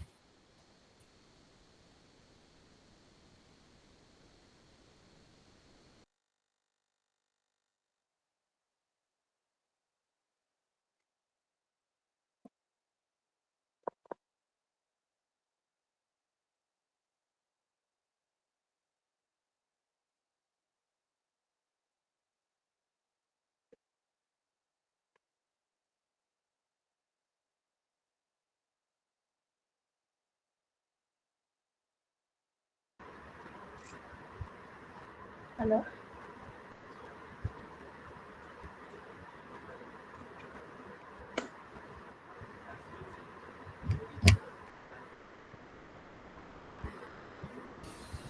Oh. Hi, Marina. Hi, Hansa. Oh, you are not audible. Hello. Hi. How are Hello. you? I'm good. I'm good. How are you? All fine. Good. Nice to see you. Yeah, nice to see you too. Hello, Alka. Hi, Marina.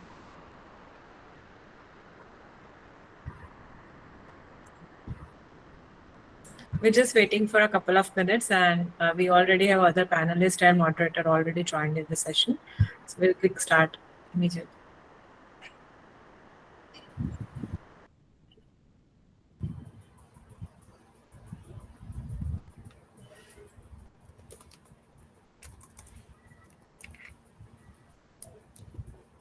Ridhima ma'am also have joined the link.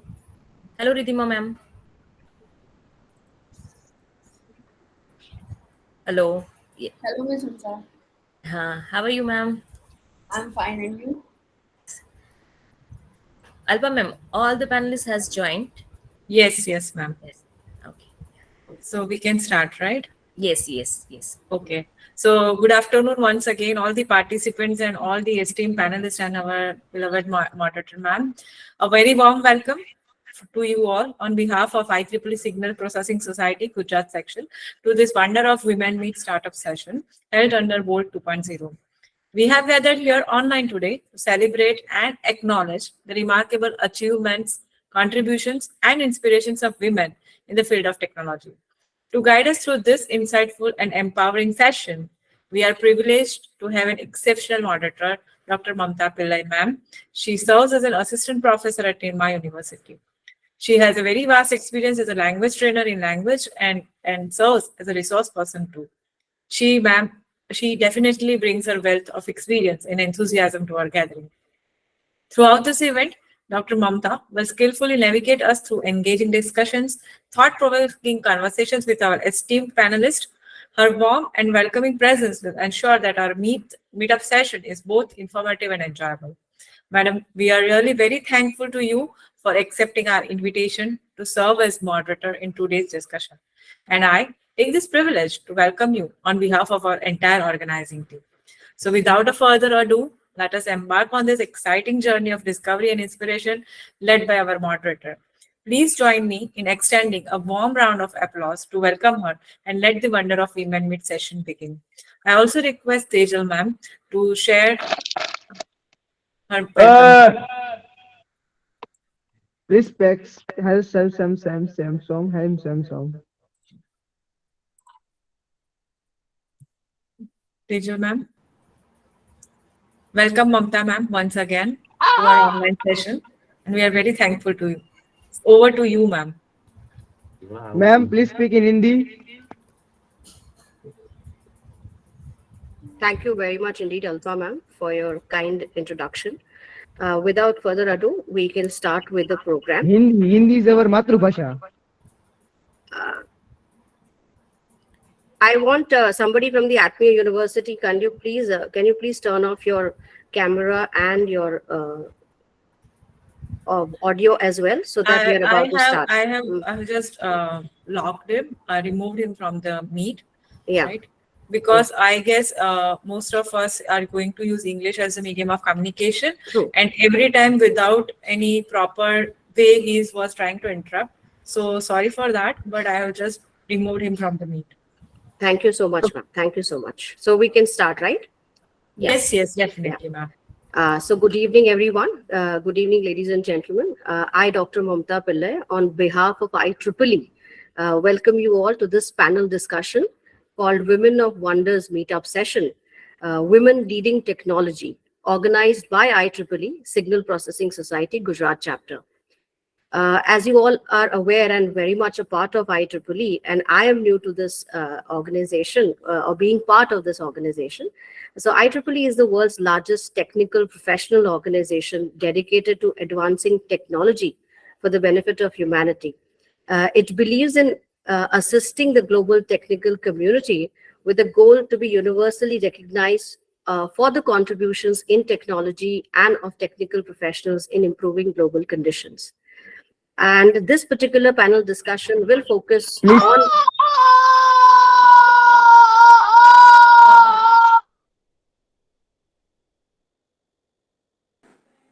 Please identify who is just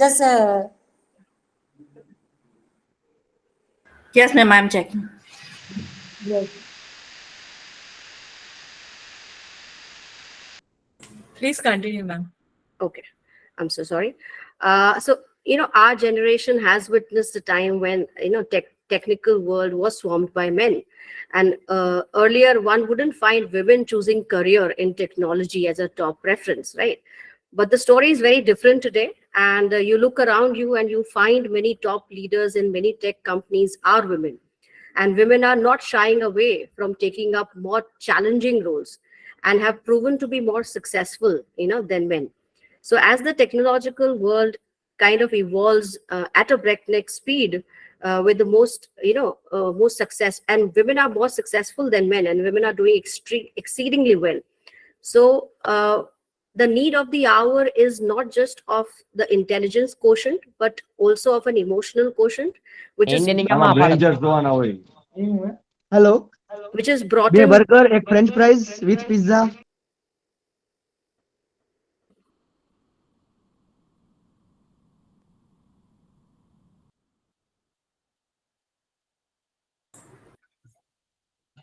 Tejal, ma'am, if you have an option other than the mute everyone, so by default only Mamta ma'am speaker will be on. Yes, just give me 2 minutes. Yes, so nobody will be able to unmute themselves without permission. So we'll keep that for some time because I guess there is some unwanted nuisance that is coming in from some places. So participants and panelists and ma'am, just monitor ma'am, we'll just wait for a couple of minutes while our administrator Tejal ma'am will just check it out and mute everyone for some time. At the end, when we return sessions, we'll let unmute everyone by themselves. Please bear with us because of this is some new kind of nuisance we are facing this time.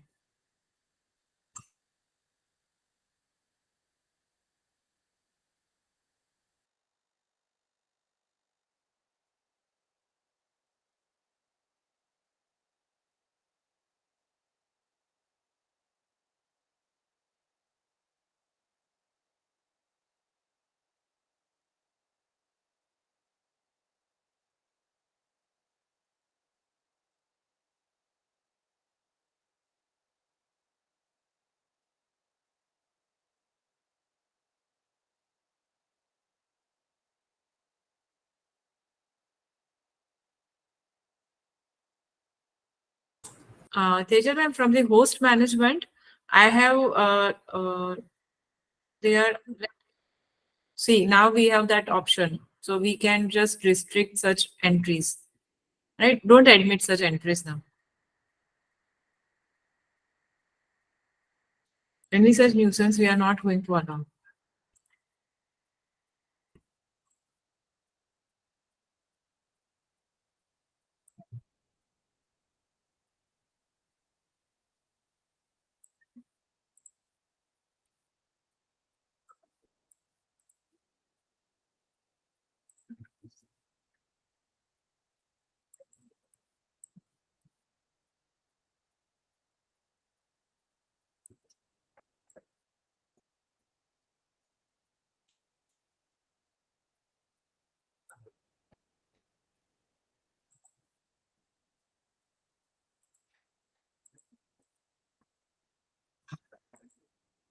Teja ma'am?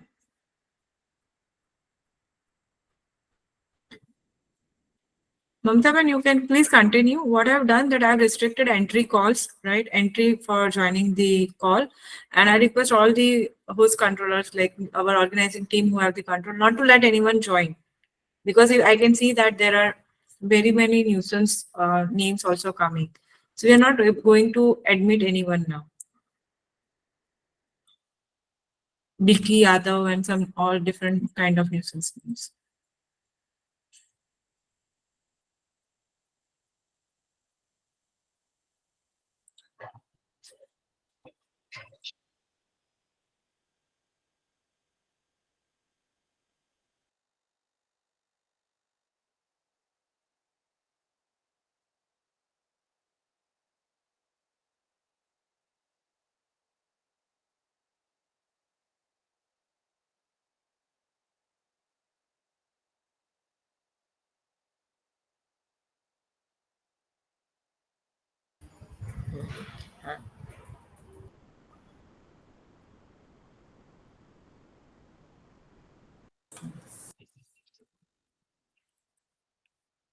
Mamta ma'am, can you now turn on your turn on your? Yes. Oh. Yes. Now I'm audible. Am I audible? Yes, you are very much audible, and you can even put on your screen. Yes, that's also done. Okay. Thank you so much, ma'am. So yes, I was talking about how earlier one wouldn't find women choosing career in technology as a top preference, but now the story is very, very different. Yeah, we see more women coming up in technological world, and the need of the hour is not just the intelligence quotient, but the emotional quotient that is brought in by women leaders. But still, it's a long way to go because the research tells you a story otherwise. The research data tells us that breaking the glass ceiling is still a long, long way ahead. So despite considerable progress towards gender equality, women representation is barely 27% in the technological fields, and that there are only few women role models in the IT industry. So this particular initiative by IEEE is to showcase and promote excellent inspirational stories of successful women in their respective tech field who have consented to be part of this panel discussion today. So first we have amongst us Ms. Ridhima Dwivedi, co-founder and director at Entrepreneurial Development Council. Before I ask her to share her success stories, I take this privilege to kind of introduce her to the audience. Ms. Ridhima is a highly accomplished individual who completed her bachelor's degree in psychology from Banaras Hindu University. During her college years, she actively volunteered with the Deshpande Foundation, where she worked on the project My Hygiene, My Right. Her dedication and efforts positively impacted the lives of over 5,000 women. She introduced the first ever hygiene kit in India and successfully placed it in more than 500 schools and 100 public toilets, making it a significant contribution to improving sanitation and hygiene practices. Ridhima ma'am's remarkable work did not go unnoticed as she received recognition for her achievements. She won the state award from Ek Soch Sandbox and the national award from Deshpande Foundation, Hubli, further highlighting, her exceptional contribution towards society. Currently, Ridhima serves as a co-founder and the director at Entrepreneurial Development Council. Her primary focus in this role is to transform entrepreneurs' vision into reality, emphasizing the importance of fostering entrepreneurship and supporting aspiring business leaders. So Ridhima ma'am's influence extends beyond her organization also, where she serves as a mentor for Niti Aayog and Business Blazers. Her expertise and guidance play a crucial role in nurturing future talents and enabling their growth. Recognizing her outstanding efforts, Ridhima ma'am was also honored as a Best Social Entrepreneur in 2002, further validating her impact on society. So with her continued passion for creating change and transforming lives, Ridhima's journey is filled with numerous accomplishments. And as she continues to make positive difference in the world, we are truly honored to have her with us amongst us to share her story. So Ridhima ma'am, I welcome you on behalf of IEEE to share your success story. Thank you, Mamta ma'am, for giving my brief introduction. Just a little change. I won the Best Social Entrepreneur Award in 2022 because in 2002 I was just 4 years old.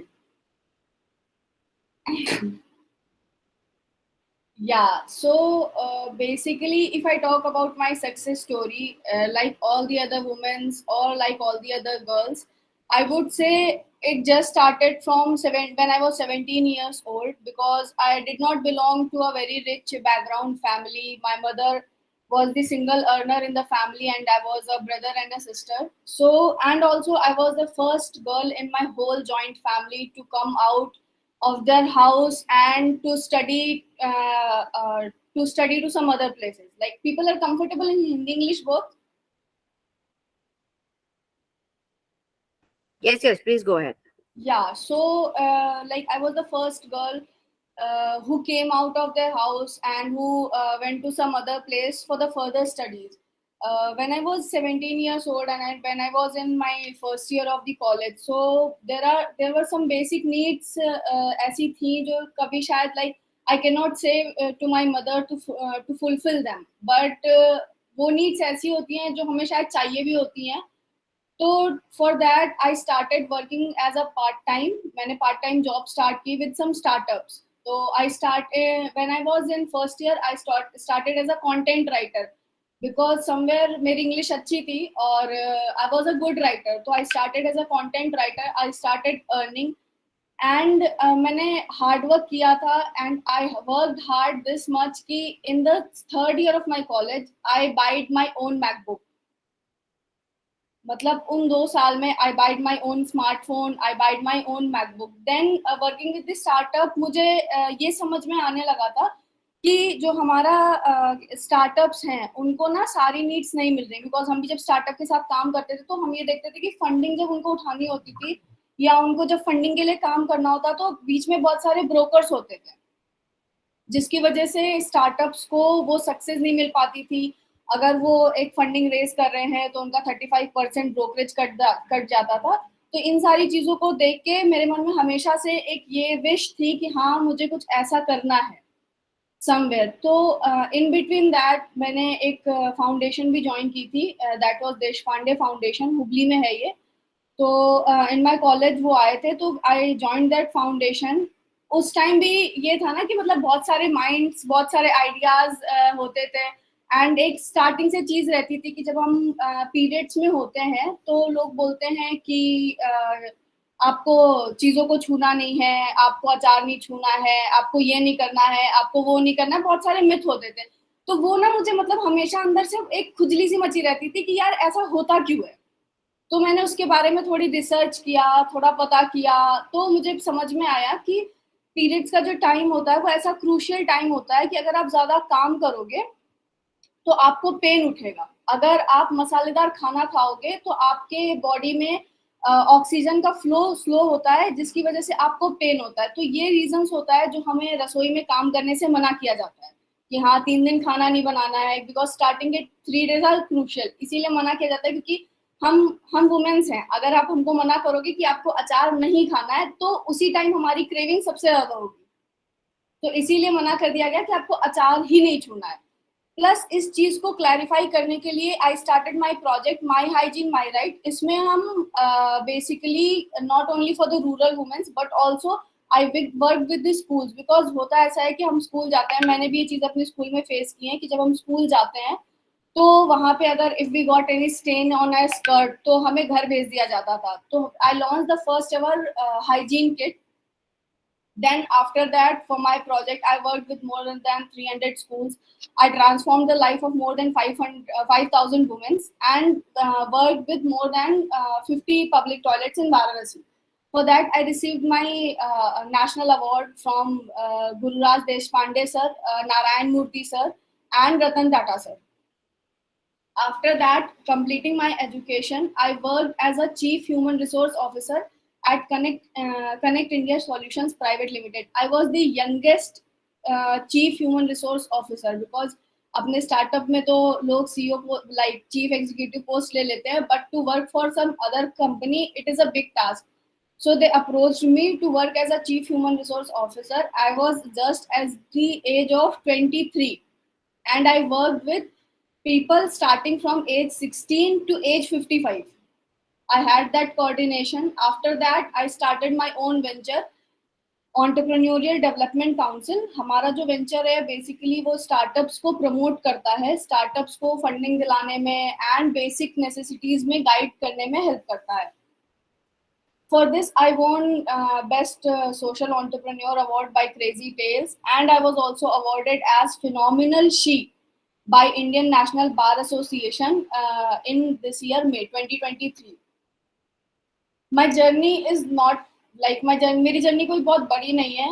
It is just in 4 years. छोटी सी journey है मेरी.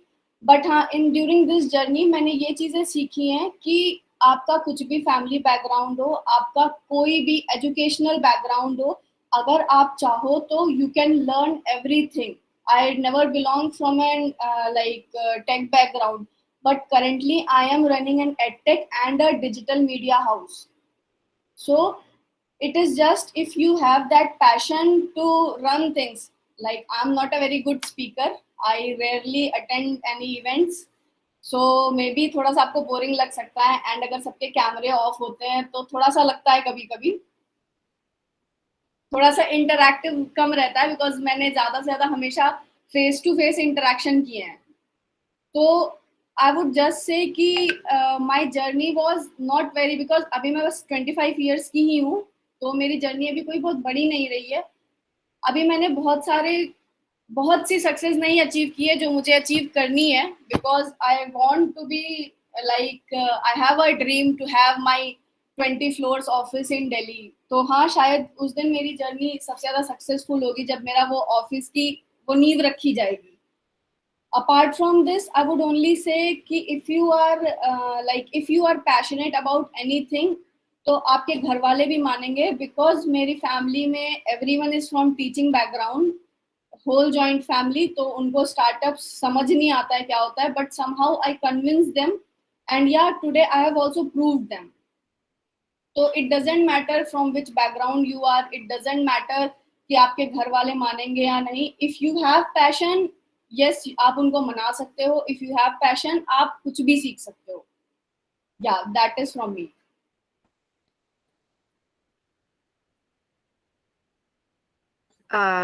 Thank you very much, Ridhima, for sharing your short journey with us. And it is, I mean, I definitely agree with you on this, because जैसे Sherrill Sandberg है ना, जो Facebook की chief operating officer है, उन्होंने बोला है that women need to shift from thinking I'm not ready to do that to thinking I want to do that and I'll learn by doing it. So that is what Facebook CEO has. And I will definitely, when you talked about the way you have completely change your path in terms of what the hierarchical profession that the people belong to in your family, and then you're taking an initiative to be an entrepreneur by yourself. That's a huge deal, and thank you very much indeed for this. And we'll take all the questions, and the panel discussion will happen towards the end, so I request you to stay in the meeting as I now try to introduce our next panelist, right? That is correct, ma'am. Alpama, if I'm not mistaken, we'll take all the questions towards the end. Yes, ma'am. Yeah. Thank you very much. And now the next speaker that we have today with us is Dr. Marina John. And Marina John, ma'am, has completed her junior college and bachelor's in chemistry from Sophia College. And she has been a university topper during her BSc chemistry in 2012 and 13.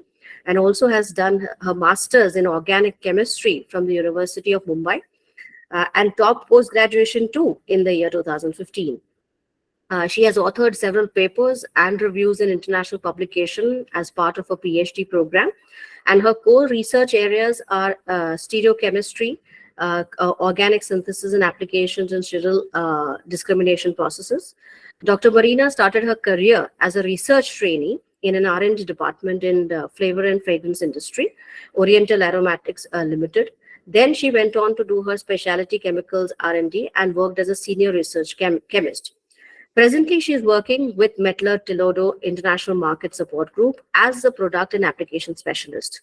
Dr. Marina, we'll welcome you to share your story with us today. Hello. Thank you, Mamta, for this wonderful introduction. I hope I'm audible. Yes, you are. Now I'm really nervous after Ridhima spoke so much. A national awardee and all, I don't think I am deserving even to be in this panel right now after hearing to all those beautiful works done by Ridhima. So Ridhima, I'm really awed by your wonderful work. Thank you. Yes, so I now feel really humble when I'm talking, but of course, I will still share my journey as a woman, as a working woman at least. So yes, I did my bachelor's from Sapphire College. It's a women's college, and yes, I was not. I was somehow somewhat ambitious because everybody in my family, both paternal and maternal, they were all highly educated and doctors, engineers, advocates, you name it. And even my uncles, my aunties, it's not like women were not working. I come from Kerala. I reside from Kerala, basically. So education, people are really educated and they all have great qualifications. So I cannot claim things like I am the first woman coming out from my family. So my father worked as a software engineer, my mother as a nurse in a government hospital. KEM, if you know, is a very popular hospital in Mumbai. So I did my BSc, and then it was too much for me. I thought, no medical, no engineering for me. Maybe I will just go to pure sciences. And after that, my master's, and yes, somebody has to come first in an exam if there is an exam. So yes, I did top the university in bachelor's as well as master's. And then I pursued my PhD in organic chemistry. All I can say is that yes, even now some people are reluctant in working chemical industry, especially if you're a woman. You are told that why you want to work in chemicals, why you want to handle this harmful chemicals. Maybe you can become a teacher, or maybe you can. I'm not saying that being a teacher is not at par with being a scientist or something, but just that when society tells you that you are supposed to be in a particular role, you are supposed to be a teacher because you can finish your job in an afternoon time, and then you can take care of your house per se. So that is not the right approach to choose a profession. You should be a teacher if you are passionate about teaching, and you should be a chemist if you want to you want to do some research, not because you want to you know follow women are so much idealized in our society. Even when you open a social media, when you're watching a serial or even a TV show, you are being told that women should handle their homes, cook. Not that I don't cook, I do cook, but things should not be done just because uh, you are of a particular gender and you're supposed to do this because it has been done since this is the tradition. Women have to take care of their homes, and they have to take care of, and they have to, or maybe their career takes a back seat. So there, as a woman, I really feel responsible in my role because it's a very arduous task. People are always looking at you, and if you set a bad example, the entire women community is to be blamed. I mean, they say, okay, she's a woman, hence she is taking a back seat in her career. Maybe she's focusing more on her household chores, or so being a woman and a working woman, you have to take care of these things. You cannot give somebody a chance to say that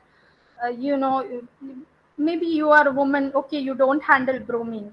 Maybe you are a woman, okay, you should stay away from handling corrosive chemicals. Why not? If a man with two hands can handle chemicals, so can you. So it's very extremely important to for a woman, when it comes to such things, that you have to set an example, because women excessively face these idealized images on social media or everywhere. So it is extremely challenging to muster the motivation to work on self confidence, particularly when our society somewhere still favors a male dominated culture that can feel overwhelming sometimes.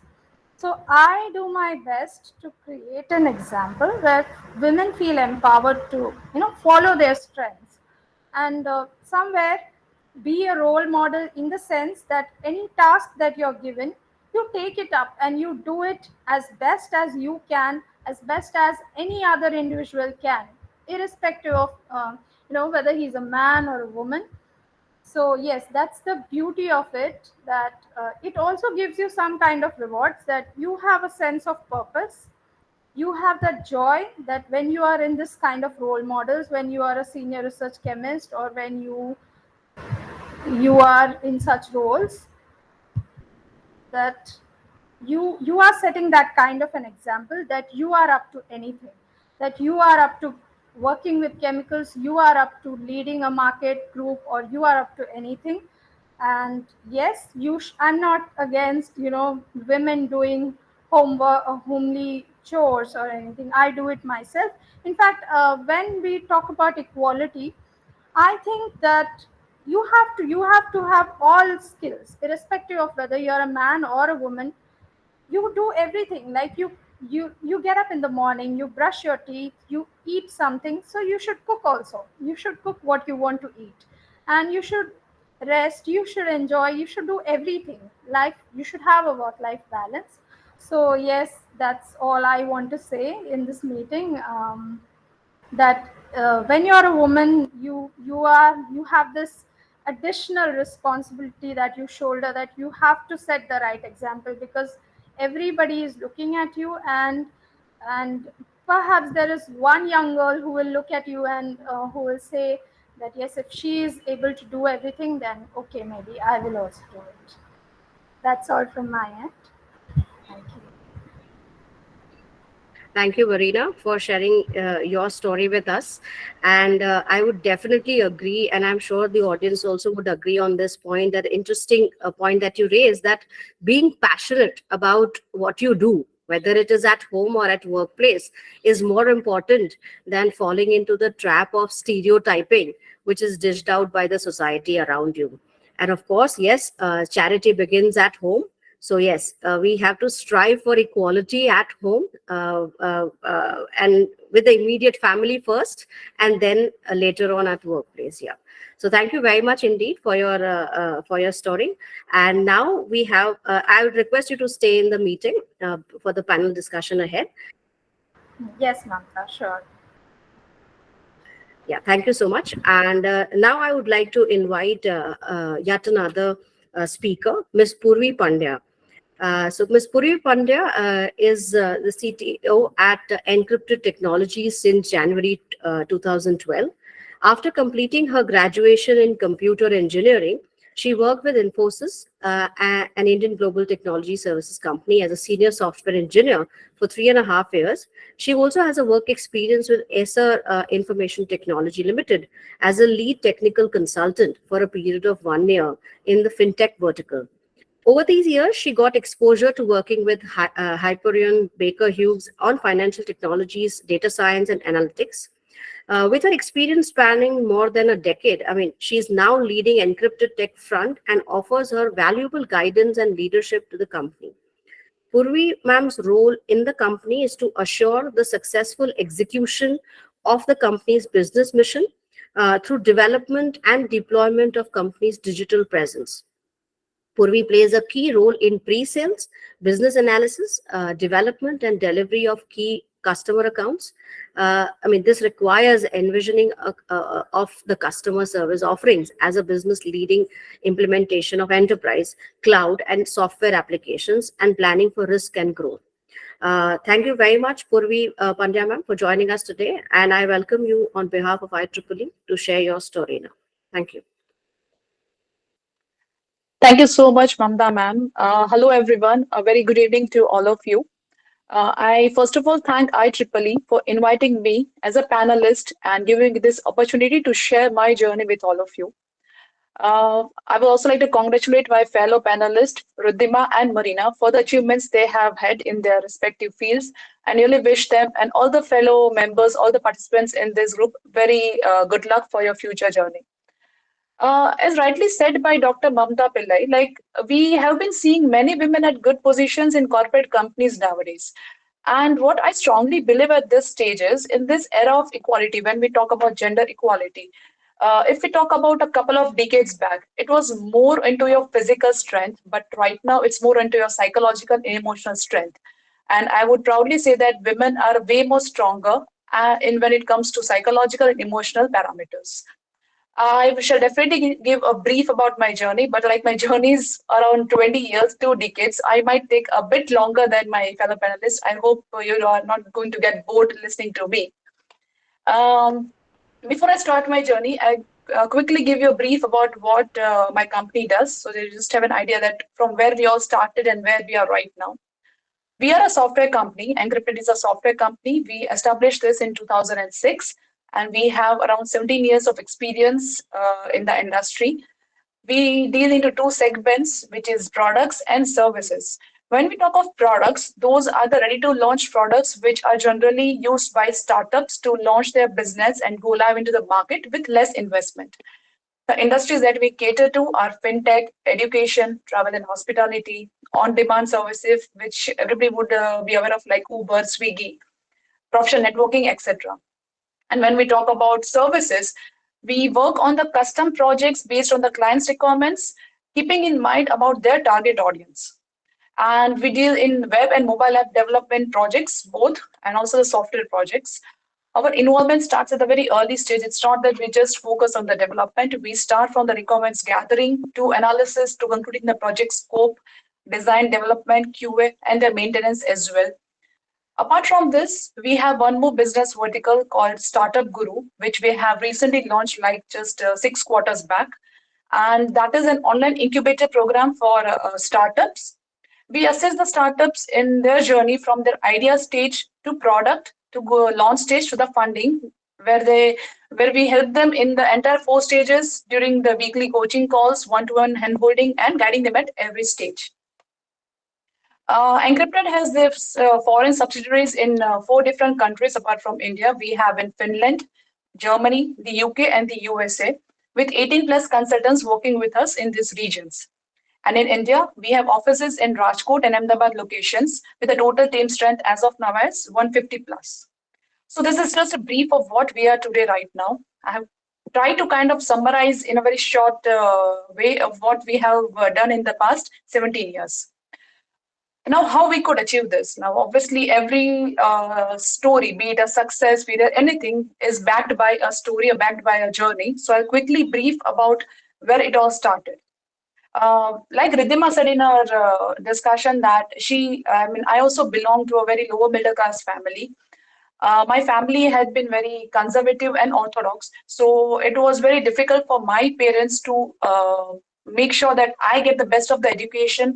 I get this possibility and the opportunity to travel for the studies and everything. So if I say it's a very small thing, but like when we talk about 3 decades back, for anyone in my family to even get an admission into a convent school was a kind of a shock that, okay, why you need to place your daughter? I mean, when the gender biases come, start from that only, the son and the daughter differences. So why you need to place your daughter in a convent school? That's not needed. So my parents broke all the ice. They made sure that I get the best of the education. They really worked very hard to make sure that my education is not compromised. I have been seeing their struggles that they have had in making sure that I achieve my dreams, I do the best in my life. So all those things were in my mind, and I always wanted to ensure that I give more than 100% in whatever I do. So with that thing in mind, during my school days and my college days, I used to be the topper. In my college, I was university topper in all the semesters. and I have got 2 gold medals in the last semester as well.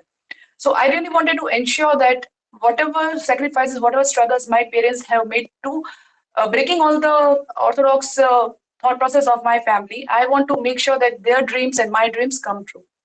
So after I got graduated, I worked with Infosys for 3.5 years, like was already mentioned in my intro. And then I worked with SR for a year.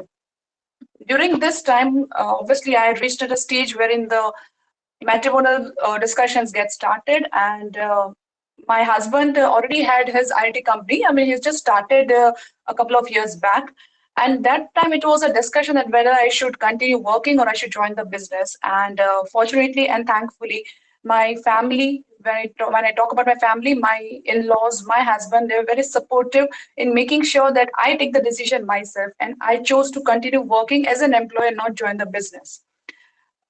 Around for 1 or 2 years I worked, and then I realized that the mindset that I always had while also working as an employee was a kind of an employer mindset only, because I always took all the task as an ownership. I never considered that this task is for the company, this is for the client, this is not my task. I just come at 9, leave at 6 in the evening, and my job is over. I had never this mindset from the beginning, and I think that was because I was supposed to be an entrepreneur. So I then decided to join my husband's company, and which is also my company right now. And we wanted to take our company way more ahead than it was at that stage. So in 2012, I joined Encrypted, and at that time there were just 10 to 15 team members. I still remember that, and we had a very small office in Rajkot. In the same year, we changed the business model of how the company had to work, what kind of projects we had to take from the clients. And in the span of 2 years, we increased our team size from 15 to 60 technocrats, and from the clientele of 50 to 300 plus. At that time, we realized that, okay, now we need more and we need better talent. And that's when we decided to set up an office in Ahmedabad region. Why there was a reason to set up office? Because at that time, which was a pre-COVID time, it was the culture of work from office. The remote working culture just came in right now, but at that time it was only work from office. So we set up office in Ahmedabad to make sure that we get better talent and we can serve better to our clients. In 2017, we went global, wherein we set up our subsidiary in Finland, and then in 2019 we set up in the US and the UK. We were just at a stage of expansion, and then COVID hit us badly. It's not only us, it hit all of us very badly. So at that time, our team size was 180 plus, 135 members in Rajkot, 45 in Ahmedabad, and we were clueless as to how we are going to manage remote working with such a big team size, with such a short notice that we had been given. But with everyone's efforts, my team, my family support and everything, we could achieve that. It was a very tough situation for us at that time, that there were no projects coming in easily like they were coming before. There were no timely payments from the clients, but we had the team which we had to take care of, because their families were dependent on them and they were dependent on us for their livelihood. And I really feel proud to say that my team at that time stood by us in delivering the work with utmost care and they work for extra hours to make sure that the clients' projects are done on time. So we are always this mindset that whenever there is a challenge, we take that as an opportunity. We don't just get anxious or very stressed out about it. Obviously, there was a lot of anxiety, a lot of stress, but we wanted to make sure that this challenge is to be taken as an opportunity to see what all new things can we do. And at that point of time, the one thing that came to our mind was that education is going online. That was throughout the world.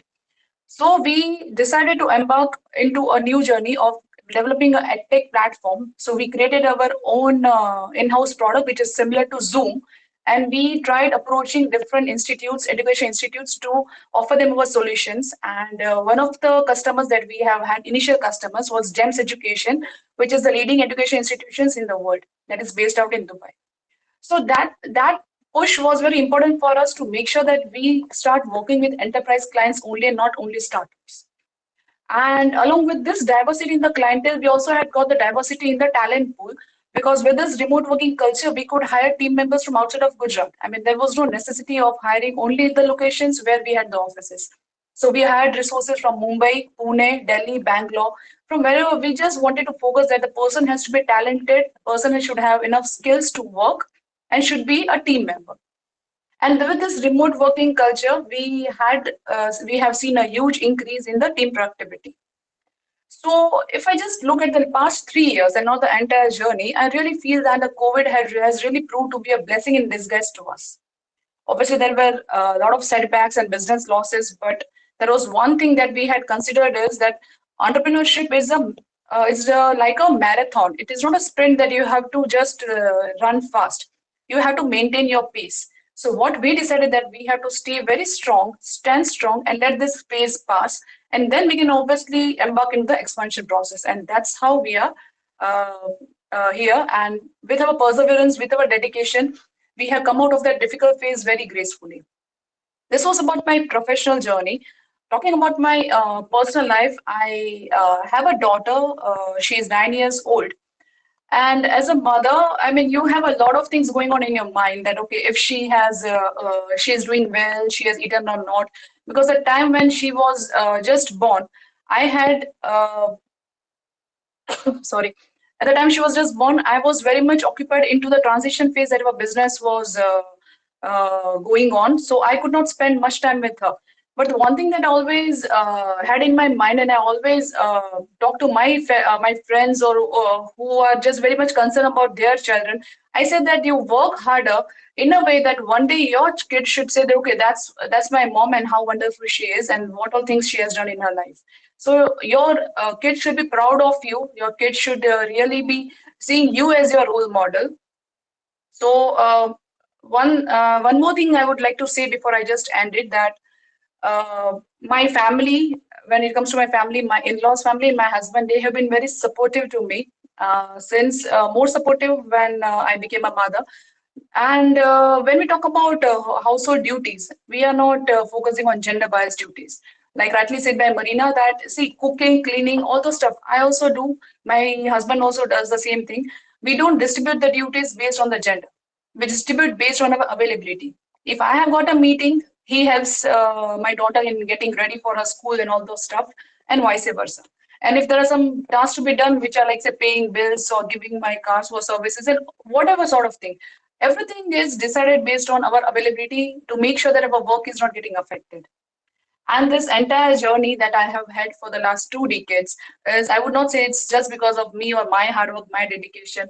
It is because I was very passionate about working into what I am working right now, and my family for being very supportive. My little daughter, who has been very understanding and she's more mature than her age. And all of us and my team members, all of us have worked together in achieving the common vision that we have as a company. So I think that's all from my side. And thank you all for listening so patiently. I hope that was not so boring to all of you to just listen to this long story. Thank you. Thank you very much, Purvi, for your story. I would now request all the panelists to please turn on their cameras, and those who wish to turn on their cameras, as we'll have a panel discussion and we'll have questions from the audience side, and whoever wants to, I mean, we can discuss the topic. Yeah, yeah. Thank you. I once again thank you all. So my question would be to Purvi ma'am first. I mean, so when you talked about striking it out on your own in terms of this particular company that you're taking ahead, and you have gone global also, and it's good to, and it's heartening to hear that. So how do you rate the acceptance level in the industry, which is filled with men? So men apparently are more methodical, are more logical. Men are somebody who would understand finance. All of this are stereotypical ideas that are fed into our head.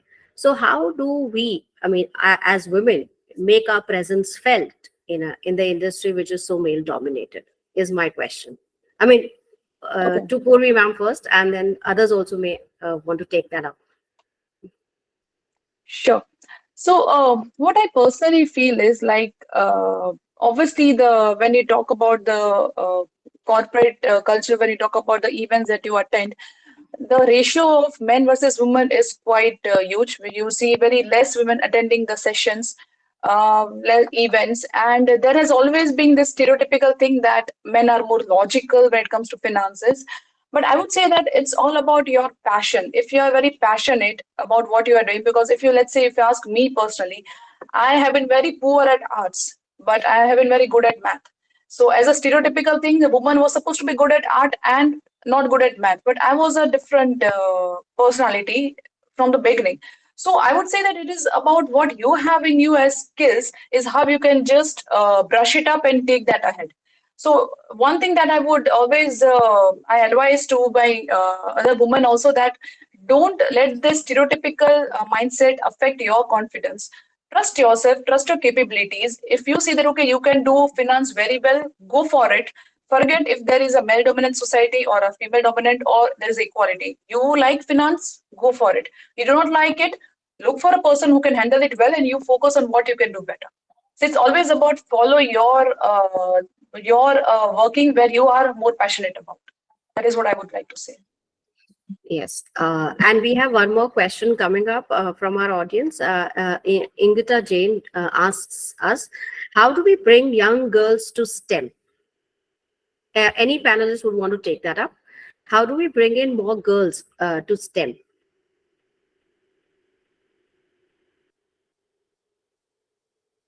And Hansa ma'am would like to know from you, what advice would you like to give young women who aspire to be leaders in their respective fields? Marina ma'am, would you want to take that up?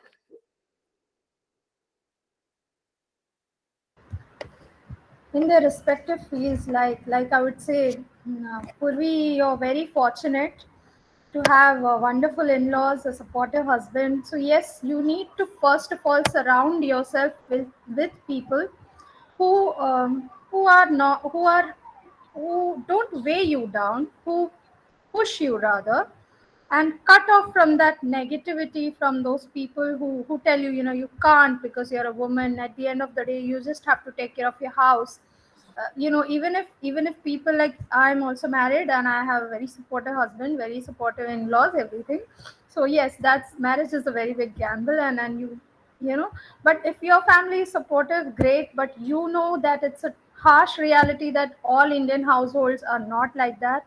All Indian households do not function like yours and mine. We are all fortunate, I would say. So yes, surround yourself with people who push you to do better, who don't weigh you down. Cut down from any negativity that you hear. You have to focus on your goal, what you want to achieve. And yes, surround yourself with people, with relationships that only push you to be your better self. And of course, if you should follow your passion, you should be passionate about what you're doing. That is one thing. And then surround yourself with people who can help you with your goal and not weigh you down. Yes, absolutely correct. The next question I would like to pose to Ridhima. Ridhima, how did the idea of entrepreneurship germinate for you? The entire entrepreneurship idea germinate for you? Yeah, like as I said, when I was in first year and second year of my college, so I worked with different startup as a content writer, as an HR intern. So I have tried different fields.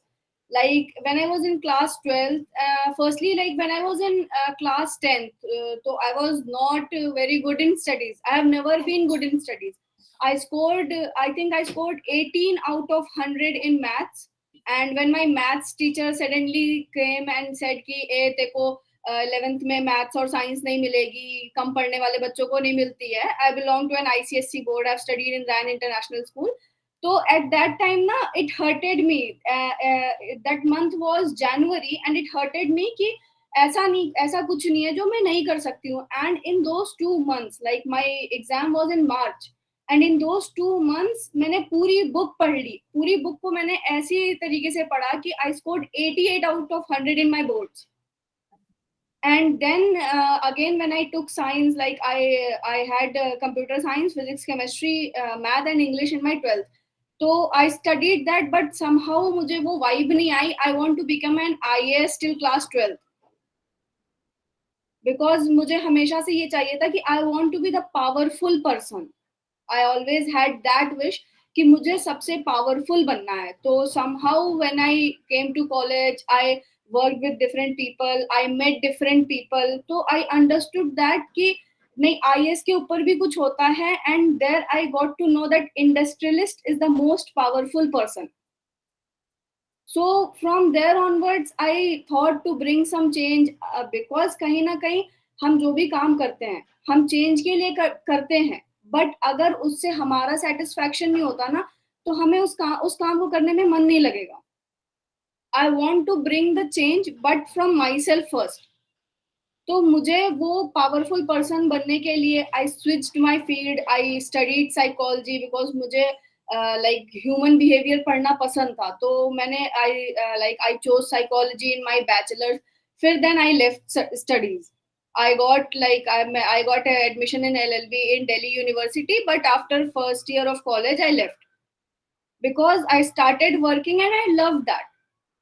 So entrepreneurship बोलते हैं ना, entrepreneurship एक कीड़ा है, और वो मुझे college के फर्स्ट ईयर से लग गया था. तो एंड ऑल्सो लाइक एक जो क्वेश्चन था कि like what advice we would like to give to the young women like who aspire to be leaders in their field, I would just say that कि if you think you can do this, then no one can stop you from anything.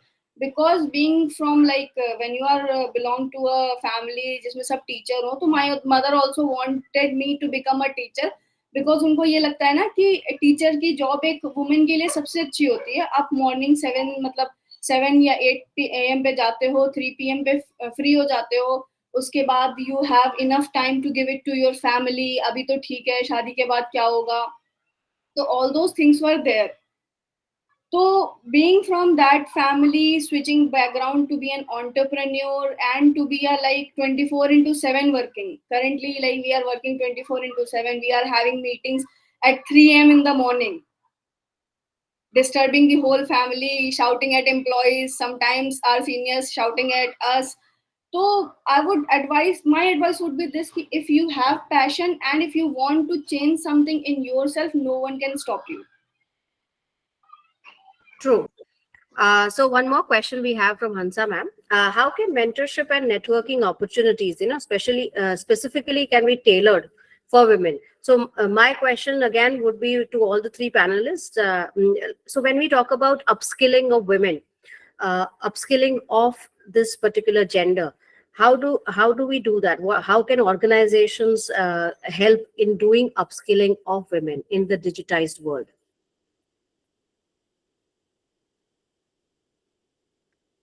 Shall I share my thoughts?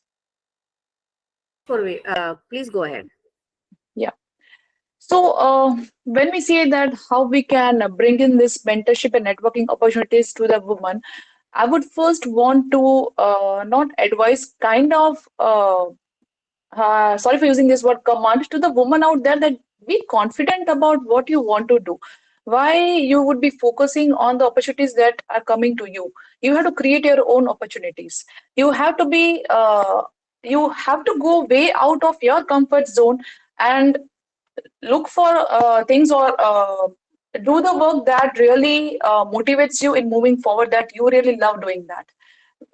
Unknowingly, I don't want to generalize, but majority of the women, they have this kind of I'm not finding the right word, but they are very much hesitant in speaking out their emotions. Even if they are very much thorough in their thought process, they are very hesitant in putting that up in the public. So the one thing that we have to understand as a woman is that you try to guide and motivate other women to just speak for themselves. When you start speaking for yourself, you get this confidence that, okay, then you can have the strength of speaking for others also, and that's how your community or network will grow. So it's about being very confident. It's about speaking for yourself and lose your hesitation, and just don't worry about what the other person is going to think. We as women, we are very much into pressure that, okay, ye karna hai, ye nahi karna hai, this is not what I'm supposed to do. So just keep all your thoughts out of your head and just focus on what you want to do. And I'm sure you will get a lot of these opportunities. I attend a lot of events outside India because of our business trips. We have to go there, and compared to India, there are a lot of equalities where what we see over there. This is because I think there people are more confident and more people are more willing to take up these chances. So when I talk to my team members in the company, I also got to different colleges for some kind of sessions. I always encourage the students. It's not only women, girls. It's a boys and girls both. But speak for yourself. Just leave this hesitation that what other people is going to think, and I'm sure you have a way ahead to go. Yeah, that is correct. Uh, One more question that I have. I mean, there was a survey by McKinsey which showed that women face at workplaces also whenever they are out there working. The women face something called an unconscious bias, or microaggressions at every step. So the research tells you that 25% of them face at the entry level, and 31% of women face the unconscious bias or microaggressions at every step at managerial positions also. So have you guys faced any unconscious bias or microaggression that you would want to share with us today? I mean, do you feel that? Have you ever felt it at some point in your career so far?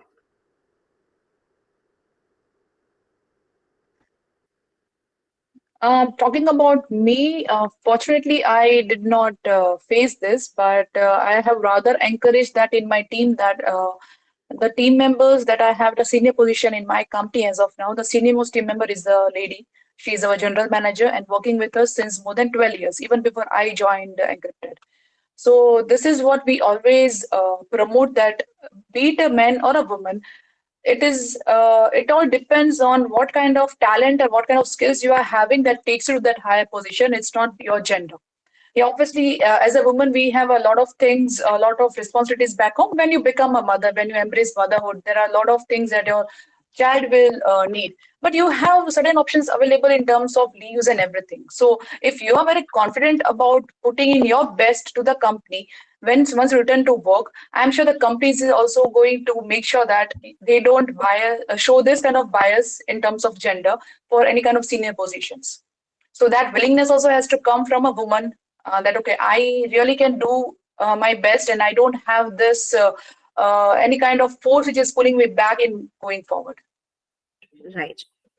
And we have been garnering a lot of suggestions that you would want to give to the aspiring women entrepreneurs. So my final question to all the panelists would be, what are the suggestions that you would want to give men, that what should they be doing in terms of supporting this entire, cause of women entrepreneurship? I mean, as I said, equality starts at home. So what are the suggestions that you would want to give men in this room?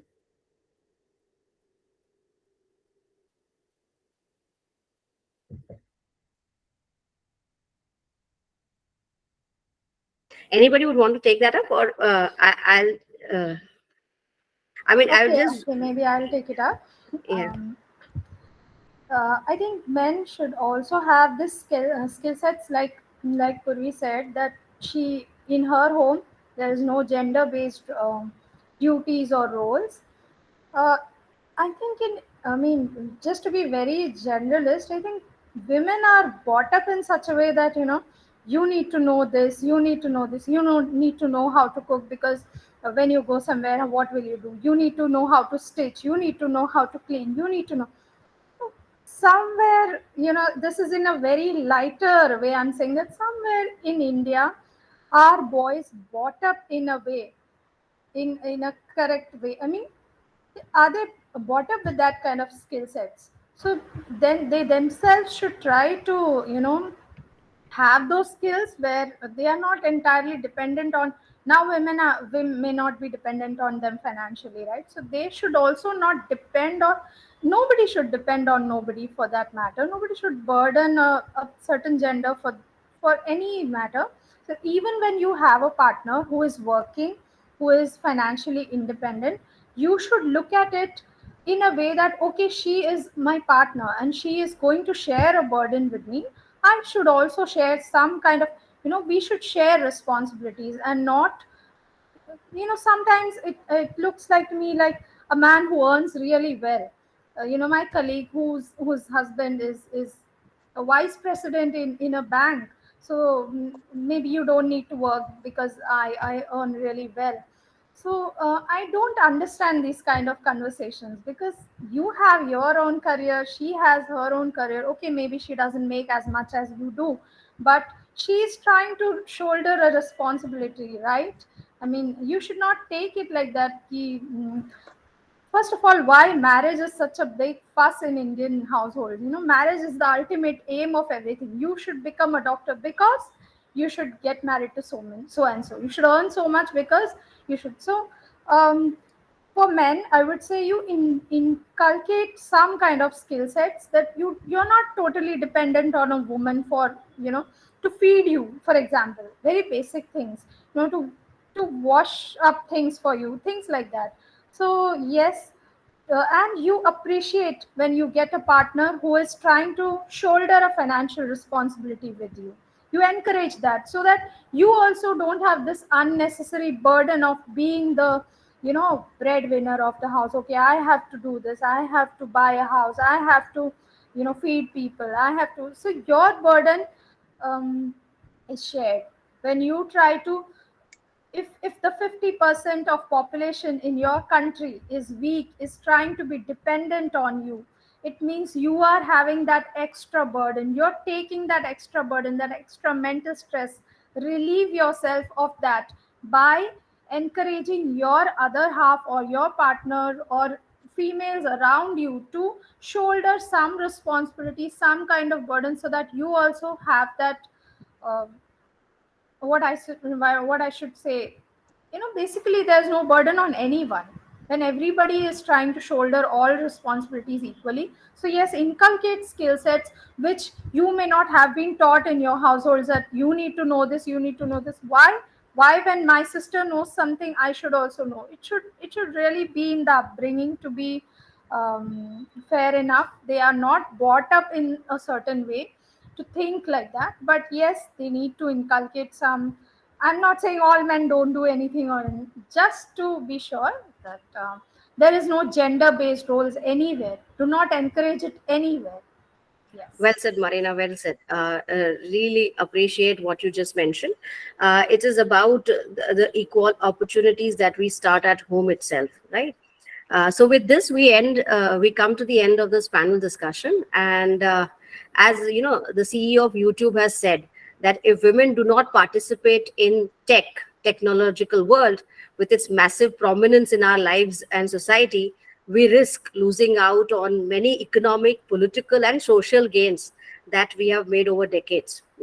And we are definitely not losing out on our gains in years to come if we have women entrepreneurs like you guys in our society.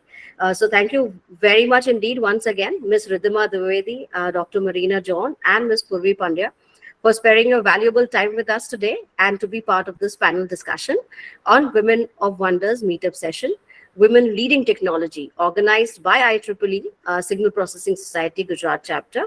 And I also personally thank Hansa ma'am for having me to moderate the session and interact with you wonderful women.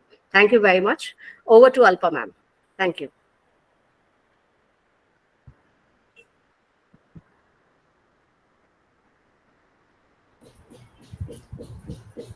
Alba ma'am, thank you so much, Mamta ma'am, to make this panel discussion is very interactive and like diverting the whole conversation in very fruitful way.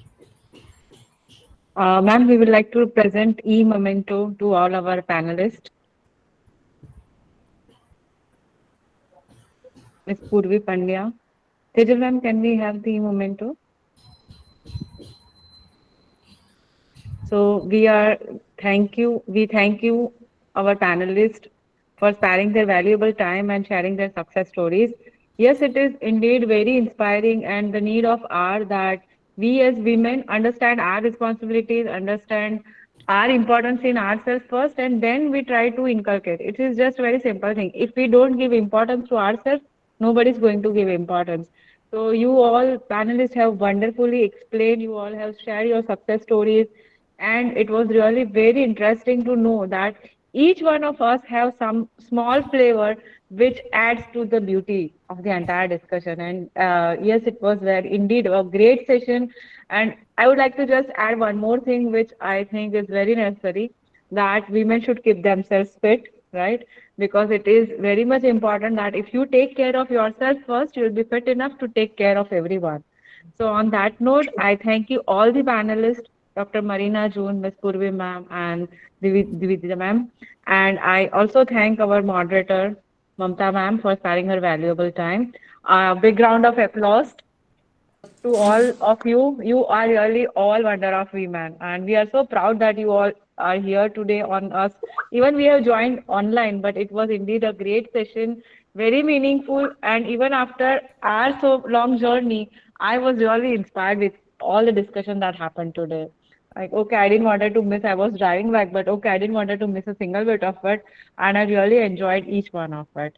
So thank you all, Mamta ma'am. This is our token of appreciation. Please accept it on behalf of our entire IEEE SPS Gujarat section and organizing team. We thank you all.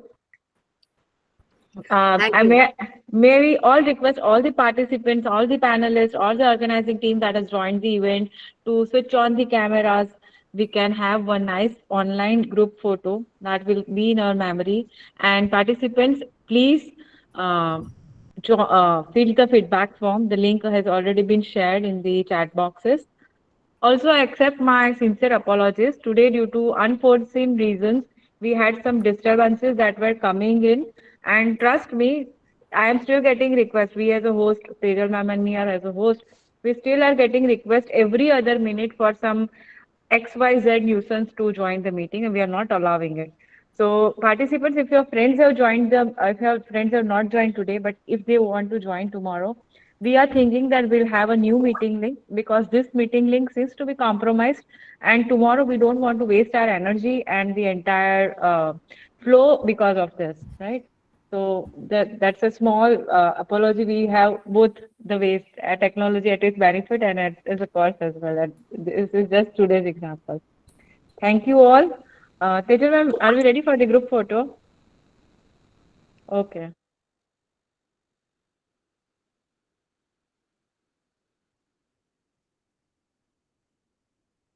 Okay. Yes, it's taken. Thank you, everyone. Thank you, Thank you, esteemed everyone. Thank you panelists. so much. Thank you so much. all. Thank you so much. Yes, nice to have a very good interaction with all of you. Yes. Thank you It's so truly much. memorable event. Thank you very much. Thank you Thank for you. inviting us. Thank you so much. Yes, thank you. Thank you. Bye bye, all. I Have a request. good day ahead. Bye. Yes, Yes. bye. I request All all the the participants participants. to Yes. fill the feedback form, right, before leaving the session. The feedback link is already shared in the chat box. We are not sharing it in the WhatsApp group. It will be shared only after the session. So please fill up the feedback form. That will help us to get your attendance. And as we have already mentioned, 80% attendance, not because you are students like that, but we really want that you gain from the session whatever efforts we have put it in organizing the same, at least something percolates at your end. So that's just a small mandate we have kept it. So participants, please do fill the feedback form. Your feedbacks motivate us to organize such events more and more at IEEE SPS Gujarat section.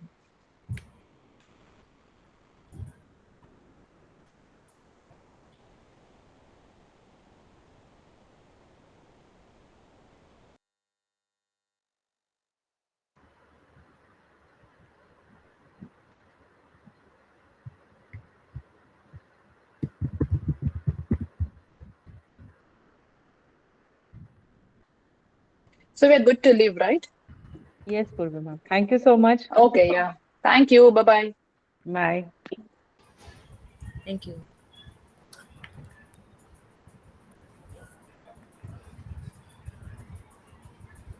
Thank you, Marina. It was pleasure having you on board with us.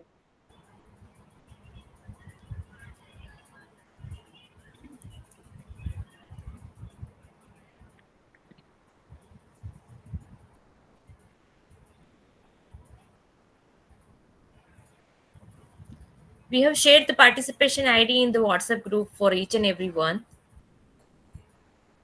Please check in that so you can have your participation ID.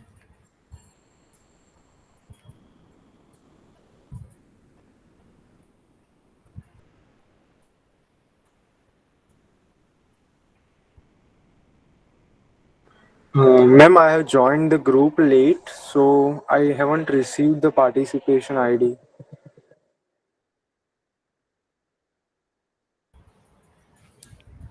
Just wait a moment. If he can share your name, share his name, Jaiva, we can ask the gentleman to share his ID. Yes. Just wait for a minute. We'll Yes. provide you.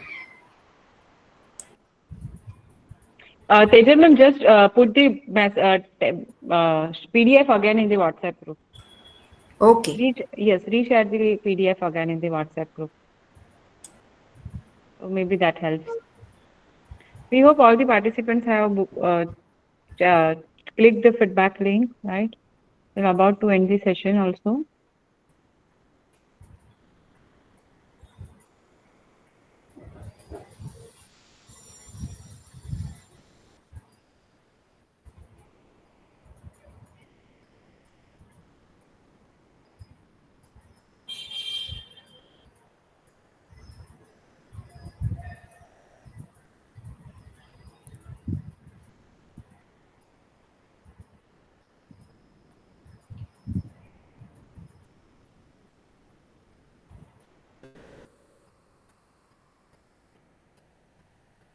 Forwarded the participation list again in the WhatsApp groups. If you are not knowing, please kindly check that.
Ma'am, my name is not in the list.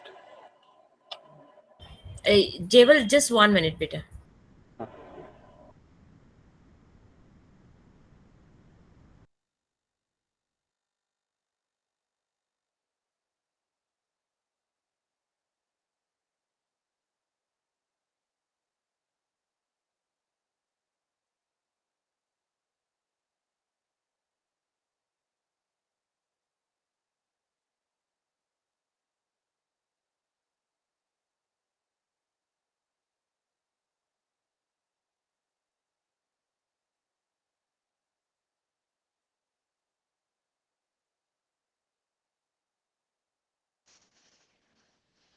Hello, ma'am. તો હવે અત્યારે એમને કહી દો આપ.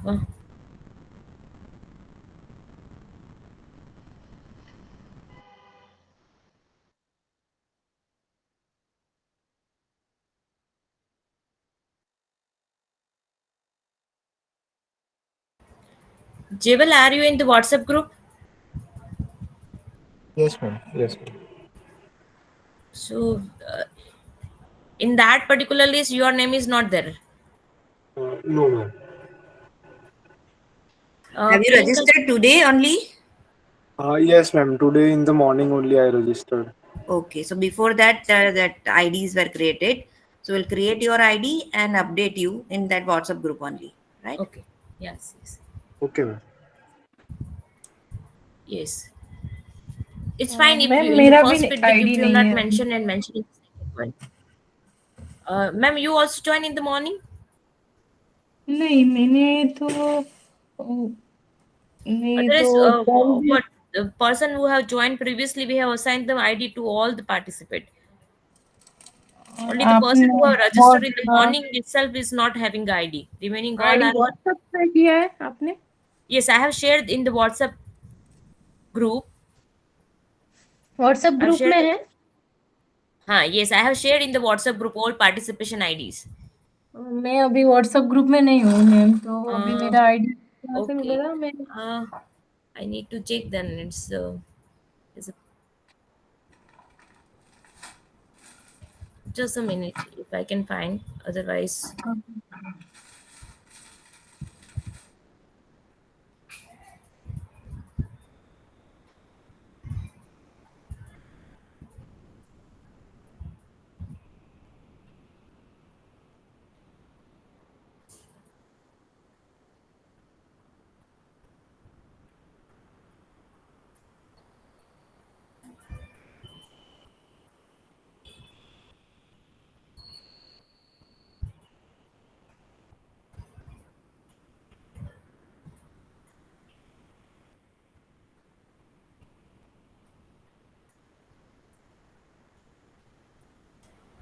Urvi ma'am, I have posted your ID. yes. Okay. Okay